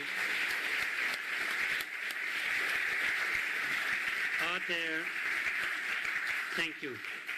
Are there any questions from the jury? What do the Penan need instead of plantation to make a good living? What kind of alternative incomes do the Penan need support with? Thank you untuk soalannya. Okay. Kita sudah diberikan data yang menunjukkan orang asal yang paling pakar dalam melindungi kawasan hutan. We have seen in our tribunal session today that really the indigenous people are the best guardian of the rainforest, and every territory that's under them are still rich in biodiversity. Maka kami berfikiran bahawa salah satu inisiatif yang paling sesuai adalah dengan menggunakan pengetahuan yang ada, menggunakan kemahiran yang ada untuk mengiktiraf orang asal sebagai pakar dan dilantik sebagai penyelidik atau pembantu penyelidik. So as the best guardian of our natural world, we believe we play a crucial part in maintaining, in preserving our environment. Nah, bukan itu sahaja, selain itu meletakkan mereka di posisi yang di mana mereka boleh tampil sebagai pemimpin dan bukan sebagai pengikut saja. As experts, that is why they are called to lead, not to just follow things that have been arranged and things that have been discussed earlier.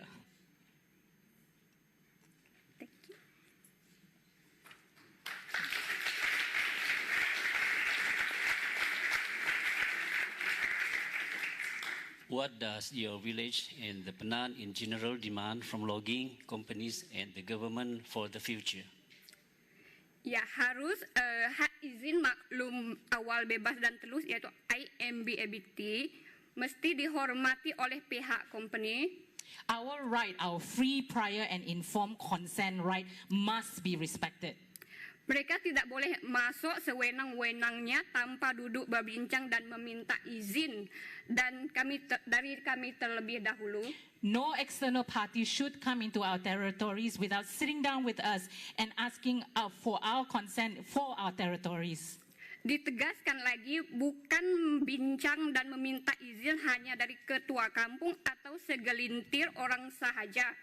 And you are not as an external actor just to come and sit and talk to just a certain group of people, and you call that as consultation and consent, but you are supposed to sit with everybody. Majoriti kampung haruslah terlibat dalam sesi perbincangan ini. The vast majority of our community must be involved in this consultation. Dan juga seperti adat kami dahulu, and according to our custom or our adat, komuniti berhak memilih ketua kampung kami selaras dengan adat kami, dan pihak kerajaan harus menerima keputusan majoriti kami. Our community have all the right to choose our leader, our chief, and the government must accept our decision. Karena apa yang berlaku sekarang adalah KK kami dilantik oleh pihak luar seperti kerajaan dan sebagainya, dan kebanyakan lantikan ini bukan pilihan majority kami. Because in reality today, a lot of our chief are elected by external actors, by government agencies, and it does not reflect our choice. Kami juga berpendapat bahawa strategi yang paling berkesan ialah inisiatif pemeliharaan hutan yang bukan berdasarkan monoculture, yang dijalankan oleh komuniti sendiri dan bukan orang luar. And we would like to see that a rehabilitation for our forest area should be carried out by our own people. Ya, hal ini demikian. Hanya kami penduduk asal sahaja yang tahu apa yang terbaik untuk kami. That is because only we know what is the best for our territories and our land. Okay, thank you. Thank you.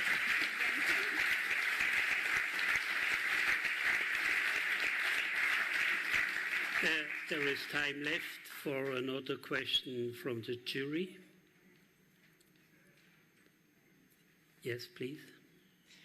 Maybe if I may ask, can you elaborate a bit on the situation of women and children and how the whole situation, what effects does it have on these groups of the communities?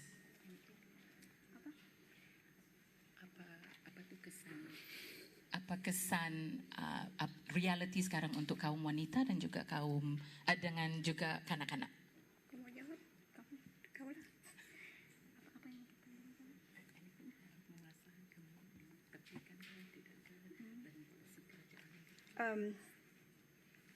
Berkaitan dengan wanita ini,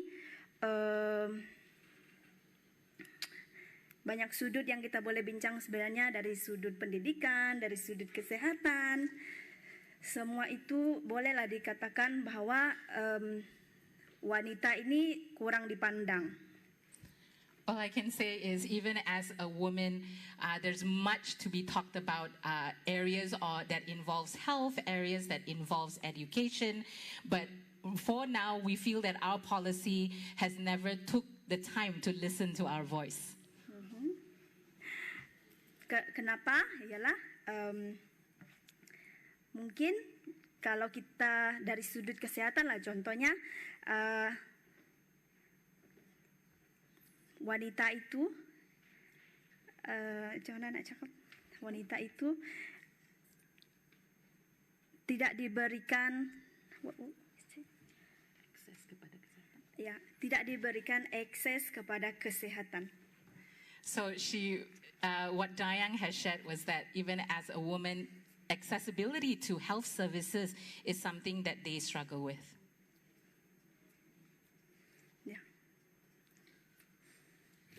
Is there another question? Some time is left. If there are no questions, then Celine Lim, thank you for the translation, and Dayang and Elizabeth, thank you for testifying.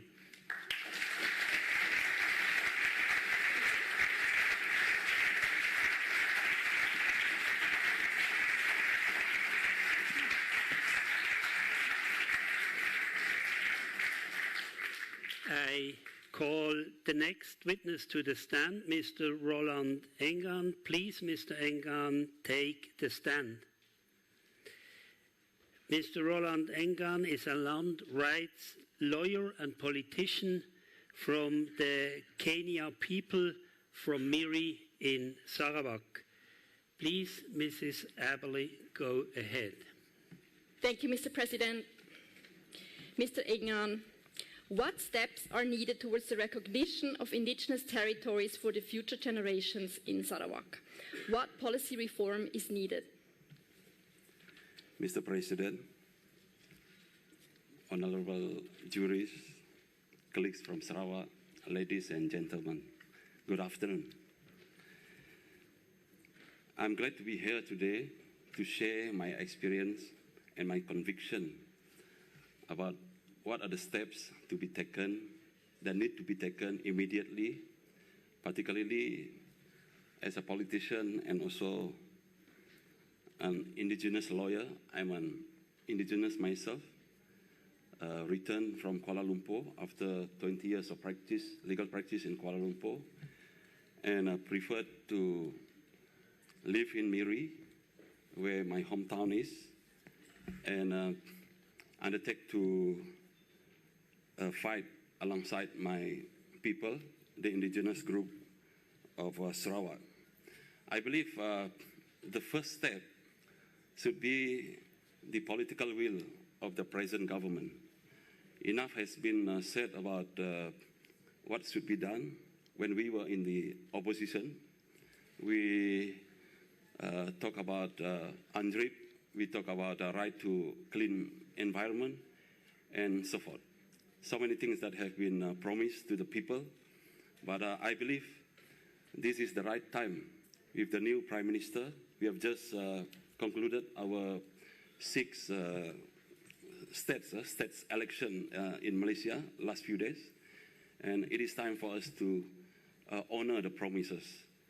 First is the need to ratify UNDRIP in Malaysia. Yes, UNDRIP has been talked about for so long, and we have been also talking about FPIC, free prior informed consent, and we have been also talking about the right of self-determination. And now, with the new Prime Minister, we, and I myself, I undertake to present this case to the Prime Minister, and mind you, I'm honored to be once in a month to be with the Prime Minister in our People Justice Party top-level meeting. And this is the right time for us to share about our concern in Sarawak. And secondly, of course, the state government of Sarawak is the one who has the purview or jurisdiction upon the forestry land matters. And we realized that throughout 30 or 40 years, the problem with our people in Sarawak is that we have been promised of good accessibility to all the indigenous communities' villages, where we will only be able to have good accessibility, good access road to the village when we accept logging operation.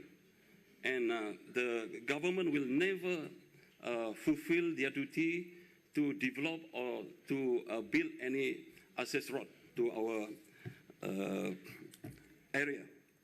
So that is why I believe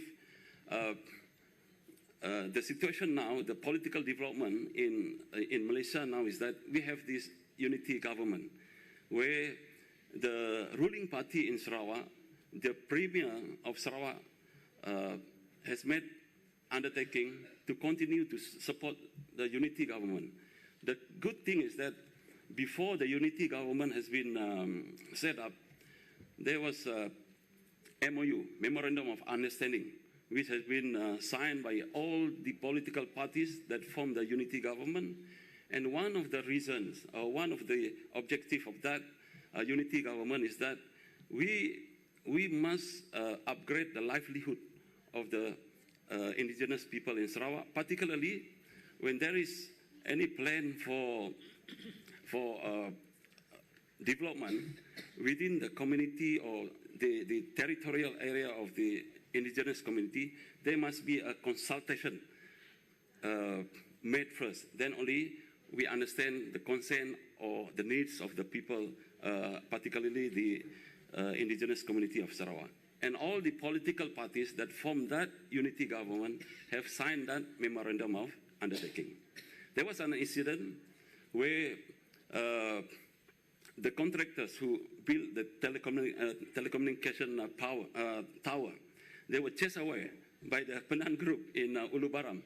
And I told the Prime Minister about it, and then straight away the Prime Minister told the Minister of Communication and Digital, saying that you shouldn't do that. You shouldn't send your contractor to build the tower without even consulting the people. We have to honor that memorandum of understanding, which has been signed by all the political parties. Now, enough on the issue of political power by the present government, but we also have to look at the steps which must be taken by the indigenous community themselves, including myself. I believe that continuous empowerment program should be done. Yeah, I believe certain group of people, especially the young one, they don't even know the meaning of certain terms, certain customs, and they don't even know their own territorial area at the moment, because they've been sent to school starting from primary one, for primary school for 6 years, away from their community, and the next 5 years for secondary school,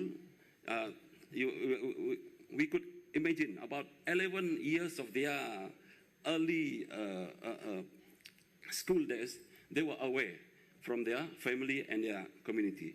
So when they become adult, if you ask them about certain terms like birai, birai is like certain area full of sago, certain area full of rotan. And then you ask about that kind of simple terms in Penang or in other indigenous community terms, they wouldn't understand about it. So this is why the expert, not only from international community, but also the expert within the community themselves, who are now become older and older, they have to come back and then train, empower their new generation, so that there will be a new generation that will ready to take over the fight and continue to fight for the rainforest, to show that they are really the guardian, the protector of the rainforest. Mr. Ingham, so how do you see the role of indigenous people in resource management in Sarawak for the future?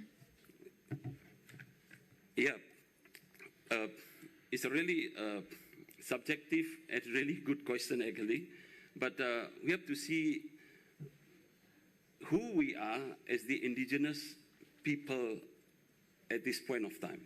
Yeah? A lot of people thought about the indigenous group is the best protector or guardian or steward of the rainforest.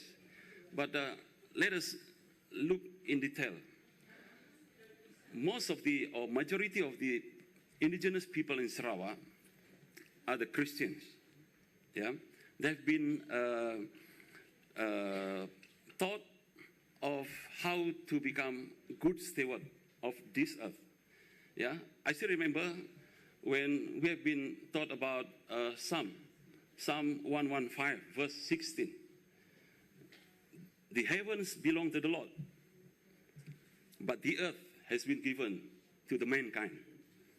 So I believe the Penang, the indigenous communities in Sarawak now, we have to embrace, you have to accept the fact that you are the best protector of the rainforest, and you have to live by it and continue the legacy of all this traditional knowledge, the expertise that we have, and we have to pass it down to the new generation. This is where we really have to empower them with proper training, yeah, because at this point of time, we could realize that this is quite a fact at the moment, where only certain people know about the area. Talk about salt lick, talk about certain rotan, talk about certain trees that contain medicine, herbs, or poison. There are so many. Except the Penang, yes, we understand. But how about other tribes in Sarawak? They don't even know about all the values and the uniqueness of the rainforest. So what will be the role of the indigenous community in future? We have to take the lead. We have to empower ourselves. We have to remind ourselves. If not now, where will be? When will be the next time for us to rise up? If not us, who else? So the people of Sarawak, the people of indigenous in Sarawak have to rise up, with the support of international community who are concerned with our struggle to move up, to move on. Yeah, I believe we don't depend, we appreciate the concern, we appreciate the support of international community, but the onus is on the indigenous people of Sarawak to rise up, to say to themselves, if not me, who else? If not now, when? Thank you. Maybe we have time for one question from the jury. Yeah, Mr. Roland, as we all know, the political scenario in Malaysia has changed. So how would you, as a politician and also as the president of the Prime Minister Party in Sarawak, ensure that the indigenous issues are acted upon by the federal government? Thank you very much. This is a really timely question. Yes, we understand that there's a change of political ruling party in Sarawak, but we have to understand the uniqueness and also the dynamic of unity government. And for me, to answer this question is that there must be a continuous political will to move on, particularly to focus on the development of marginalized people. We have to take the word of the Prime Minister to focus on the development of the marginalized people. Who are the marginalized people? They are the ones who are in Sarawak, including myself, including my Penang colleagues here, and those from Sarawak here, the whole majority people of Sarawak. We are marginalized, but we are also the same people who form the majority people of Sarawak. Taib Mahmud, we have been saying about him, even the chief minister before him and the current premier, they are all native people of Sarawak. They are actually indigenous people of Sarawak. They are not external, they are not Chinese, they are not non-indigenous people of Sarawak. But why did they betray us? Why did they squander everything? So back to the issue of whether you have political will, whether you really love Sarawak, whether you are really now looking at your fellow Sarawakians as your neighbor, that you must love them and you continue to fight for their rights. Thank you, Mr. Engan, for testifying. Oh, thank you.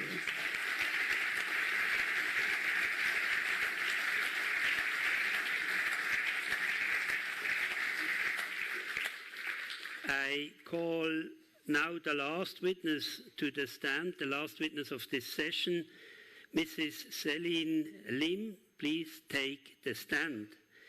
Celine Lim is Kayan and the Managing Director of indigenous grassroots organization Safe Rivers in Miri, Sarawak. Mrs. Aberley, please go ahead. Thank you, Mr. President. Ms. Lim, do indigenous communities and especially indigenous women have specific concerns and requests that have so far been neglected by public policy? Right. Guten Tag and Sayur Do. To all of us that is here, that is my greeting from my Kayan indigenous language. And yes, Anina, there has been quite a sideline of policies when it comes to indigenous communities and especially women. Now, from what we have heard from our tribunal today, I think they gave you a glimpse of how Baram looks like. And I want to keep pointing that how inaccessible Baram is. Until today, we are still, the main access is only through a logging road. And because of these conditions, it is absolutely inaccessible for any form of basic amenities. Even the road for us is supposed to be a basic amenities that is supposed to be for us. Now, this morning and a lot of the things that we have been talking about, we asked where has the money gone? I can tell you where the money should have gone. It should have gone into building our basic amenities, and I still cannot believe in an area where the indigenous community hail it as their place of origin, a place that have around 65,000 in population. We are still marginalized when it comes to this very very super basic amenities. Now, when it comes to women, there have been horror stories of how women, because of inaccessibility, they have no quick access to things like health services. There have been documentary of what it shown that women had complication in childbirth, something that could have been avoided if there was accessibility that was supposed to be for us as a citizen. How can indigenous peoples in Sarawak connect their local struggle to global issues? Even in today's tribunal, we talked about even things like the United Nations Declaration of the Rights of Indigenous People. As we know, Malaysia has signed on to that. So what it means yet, even for us, it is a mechanism on which we could tap into. And not only that, a lot of this supposed sustainable scheme, MSPO, when it comes to PEFC, there are elements that brings in free, prior, and informed consent. So by understanding your right, this is things that we can tap into and say that our right has been made mandated in all of these different schemes and all of these different platforms. And besides that, Safe Rivers and a few of our members, we are a part of the indigenous communities globally. Now, I personally find this very empowering as we sit down with indigenous leaders from everywhere all around the world, exchanging stories, exchanging strategies, exchanging the realities of where we are at and what we can do globally as an indigenous community. So these are what I would say one of the best ways we could connect what's happening locally into the global platform. Thank you. It is time for questions from the jury, please. Thank you so much. What is your vision for a humane and environmentally just Sarawak for indigenous peoples? First and foremost, our place at the table has been robbed from us. So when we show up on this place that was deemed ours, what I want to see in Sarawak is a people that are proud to be indigenous. What we have been taught since we were young was that everything that we do, we were part of a whole. Everything that we did to one another, we would also do to ourselves. Everything we did to the earth, it would also do to ourselves. So there is this flow and connectivity with everything and everyone. I learned that from my community. What it means to replenish, what it means to allow things to grow, to have life, to be what it is, not for the sake of consumerism, but because it is there and it is something that affects us as fellow human beings. So I would say if the vision of Sarawak for me is a people that are proud to be that. So, yes.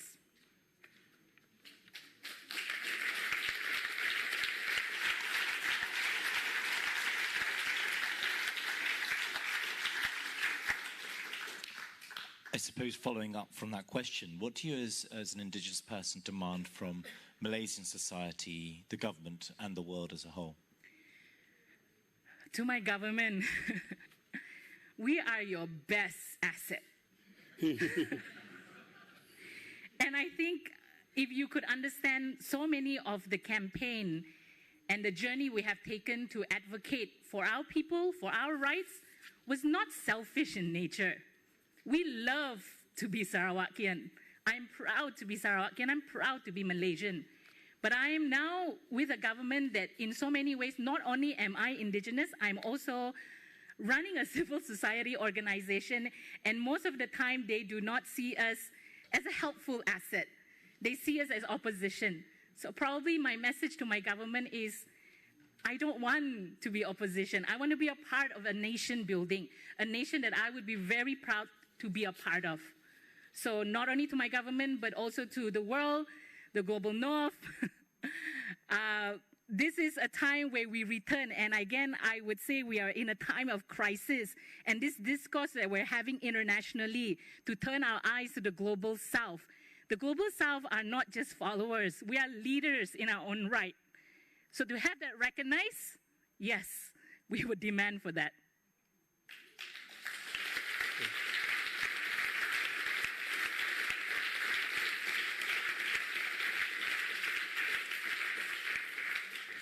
there is still some time left for questions. Yes. I might take advantage of that to ask a follow-up question then. It's a follow-up and linked to the last one, but I was wondering, extending the same question to civil society, what would you ask of civil society, other civil society organizations in Malaysia, but also beyond, in countries such as ours, in showing solidarity and supporting you? I feel like we still need to establish a lot more communication. I think I remembered someone said that I am only as strong as the person that's next to me or the person that's in my team. So I realize even for us as a civil society organization that is based in Sarawak, we have a context and we have expertise on our own context. But how would it look like if we brought our expertise and connect it to what you have even out there, right? So I think the best word I would describe is to consolidate our efforts together. If even I could use the word to not see boundaries, to not see this separation between what we're doing, and to realize again we're in a crisis. So when we are in a crisis, this collective effort is absolutely crucial at this moment.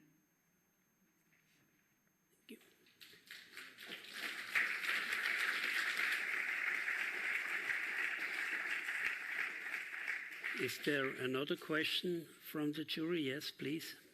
Maybe also again a follow-up question on that. What would you say also maybe for people in the audience or not part of, you talked about civil society and governmental structures, but what are other people, what can societies do to support, also especially here in the global north, like here in the audience? I'm just processing how am I going to answer this, but I just had a little visual in my head.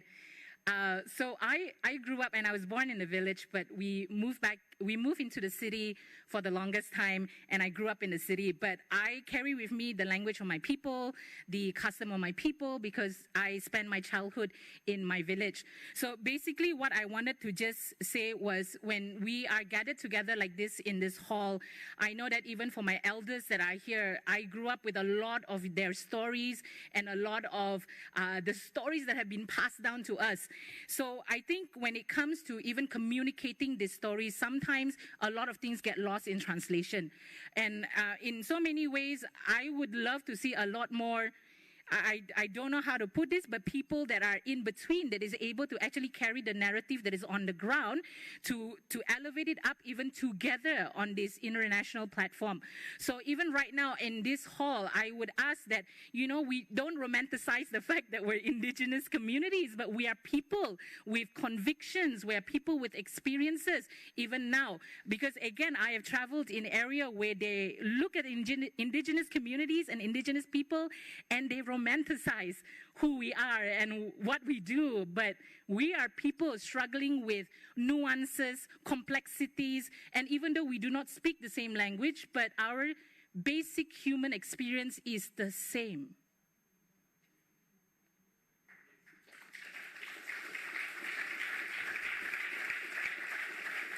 Still time for one last question, if there is one from the jury. If this is not the case, sorry. One last question. I'm interested about what you've said about the persecution you faced, the pushback from the state in Malaysia.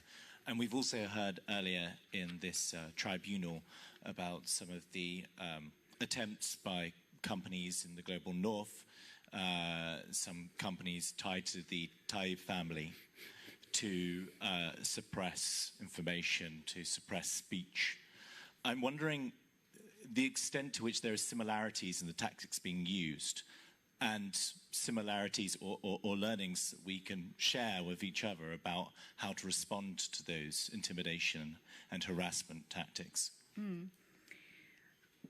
I think the current situation of where we are, again, the whole unbalance or just terrible power dynamics, where I would say is a need for us as a civil society is we continue to demand for a fair justice, and not only that, but to also bring our narrative up. I feel like there is a need to continuously push back on the current narrative, which says that we have nothing to bring to the table or so on. So I think for those that are here, you would understand that Safe Rivers is also undergoing a strategic litigation against public participation. I would say on a personal capacity, it was one of the hardest time for our organization, but in so many ways we have seen a lot of silver linings even through these challenges.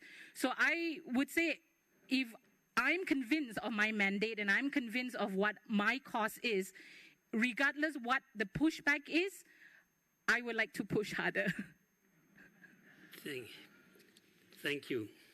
Thank you, Selim Lim, for testifying.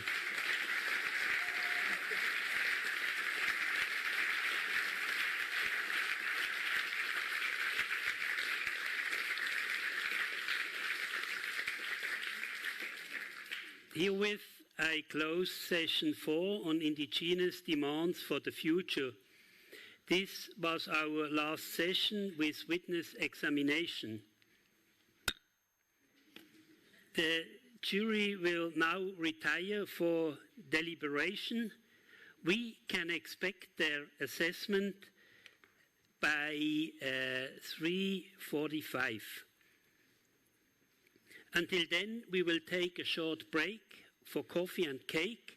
We will meet again at 3:45. Thank you very much. I welcome the jury back to the tribunal. Please rise from your seats to show the respect to the jury.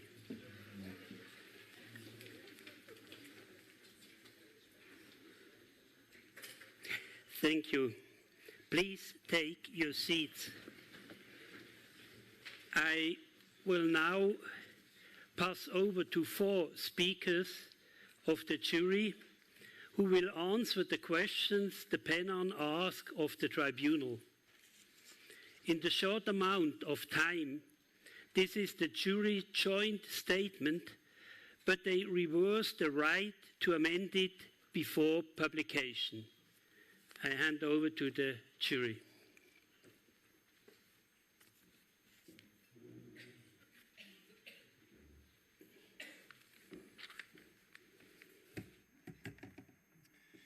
The jury finds resource extraction on an unprecedented scale in a relatively short period of time.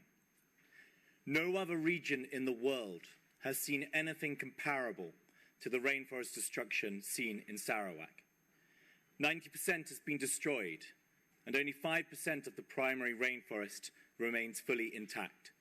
By contrast, we heard that almost 80% of the Amazon remains intact.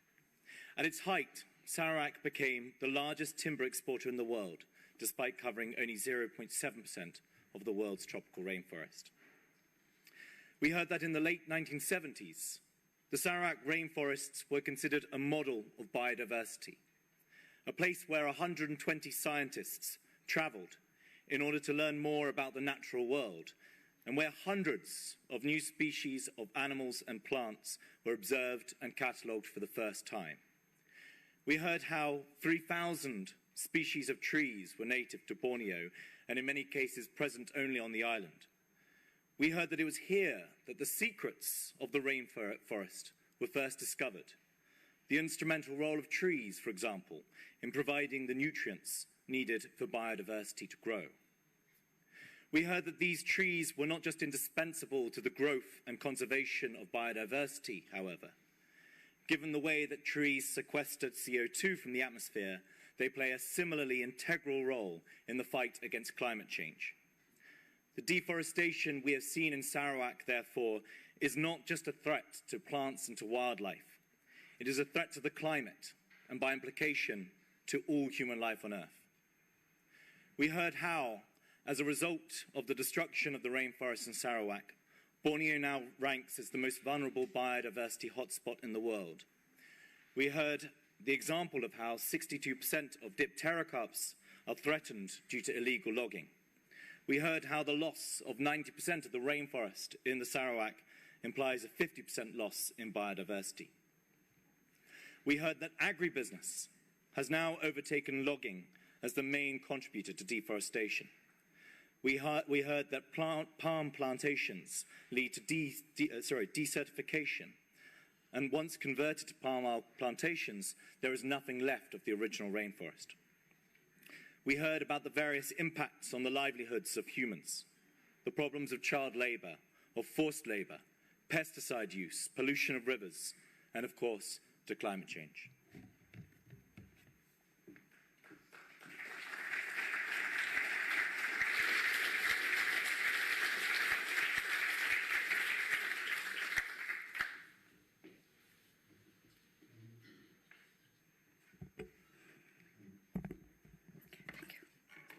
We heard the then Chief Minister of Sarawak did not heed the calls of the indigenous people to stop robbing the forests, and that was why they were forced to put up blockages and also seek international help to put pressure on the then government to listen to them.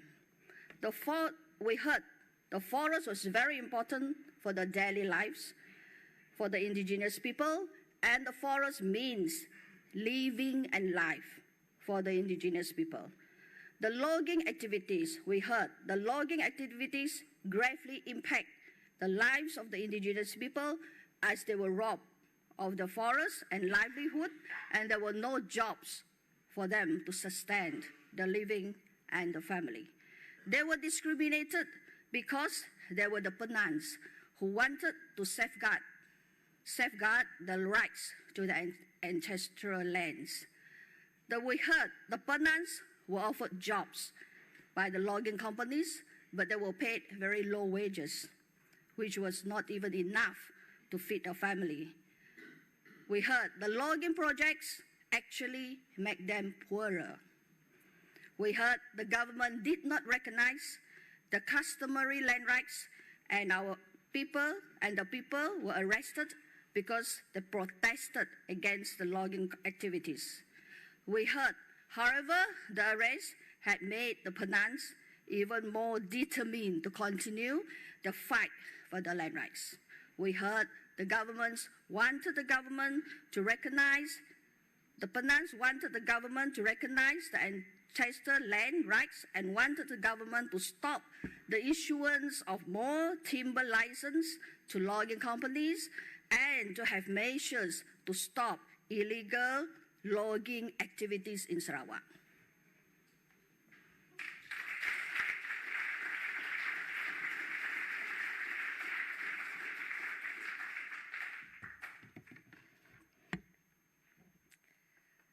Thank you.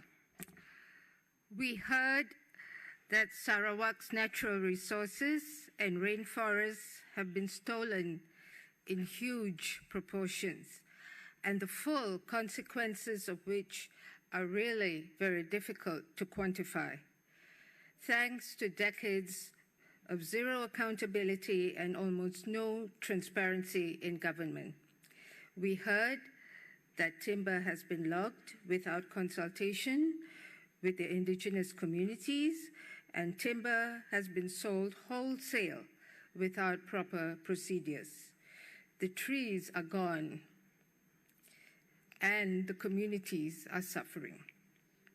We heard that the money is lost, but where is it? Where is the money? We heard that the money had been parked in various parts of the world, in Canada, in the United States, in Australia, and many other places. We heard that many of these companies were found to have been linked to none other than Taib Mahmud, the former Chief Minister of Sarawak, and his family members. We heard that one of them is his daughter, Jamila Taib Mahmud. We also know that it is Jamila who is carrying out a defamation against the BMF and against Lucas, and who is the director of BMF. We also heard, very interestingly, that Taib Mahmud's salary as a chief minister is of public information. We also know that after 33 years in power and as chief minister, and in comparison with what his salary would be per annum, we also know that the amount of wealth he has amassed is way beyond the proportions of his estimated salary and the formal salary that he receives. We know that the proportions run into billions. He has gotten away with this because he never saw it fit to be accountable to the people of Sarawak, to the people of Malaysia, and he never saw it important to even declare his assets. He used his power as a shield to protect himself and his family members. The local struggles and victimization of indigenous peoples must be considered a grand-scale transnational crime. It is not just a local struggle. We say this because we know with certainty that the money has been used and moved to different parts of the world, and he has used the sophisticated financial systems like shell companies and offshore accounts to hide the loot, which he gained at their expense. The next step here, and it is a very important challenge for all of us today, together with the indigenous people, is to recover the stolen assets. We know the rainforest is lost forever, but what is it that we can still put and pull together to recover? We must be vigilant, we must track, and we must find ways to return the stolen assets and return it to the people of which it was stolen from. The people have been met with multiple layers of abuse of power and conflict of interest due to very personal business greed and power to accrue business assets. Despite his malpractice and corrupt activities, Taib Mahmud has been elevated to become governor of Sarawak in the last few years and continues to rule with impunity. Thank you.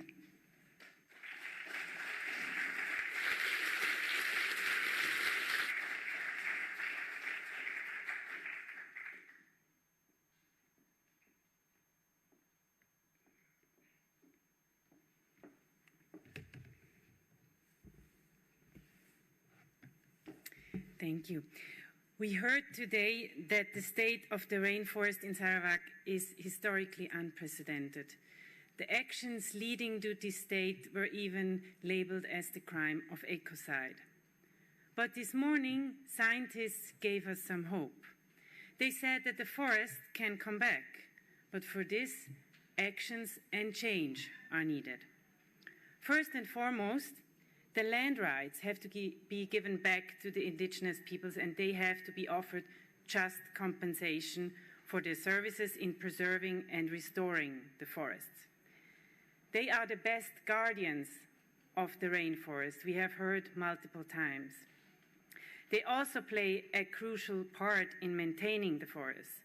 This will not only benefit the local ecosystem, but also the whole planet and humanity in these times of crisis.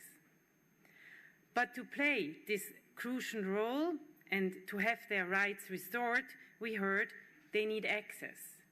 Access to the table, actually to many tables, to decision-making processes, and to state services like basic amenities like, for example, healthcare, health services.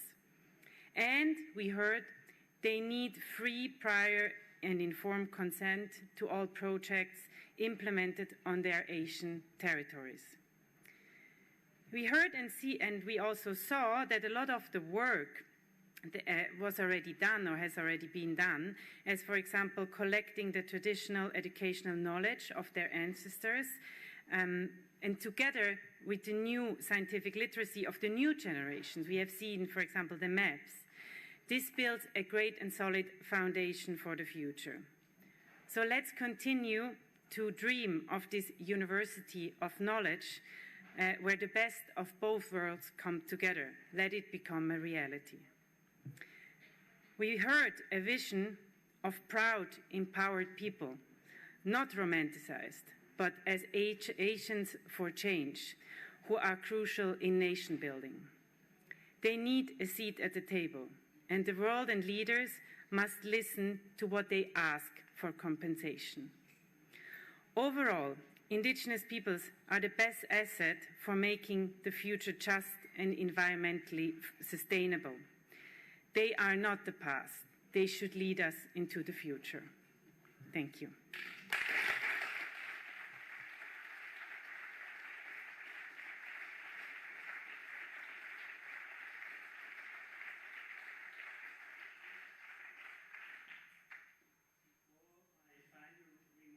I would like to thank all members of the jury for all your contributions. Thank you very much for contributing to this tribunal.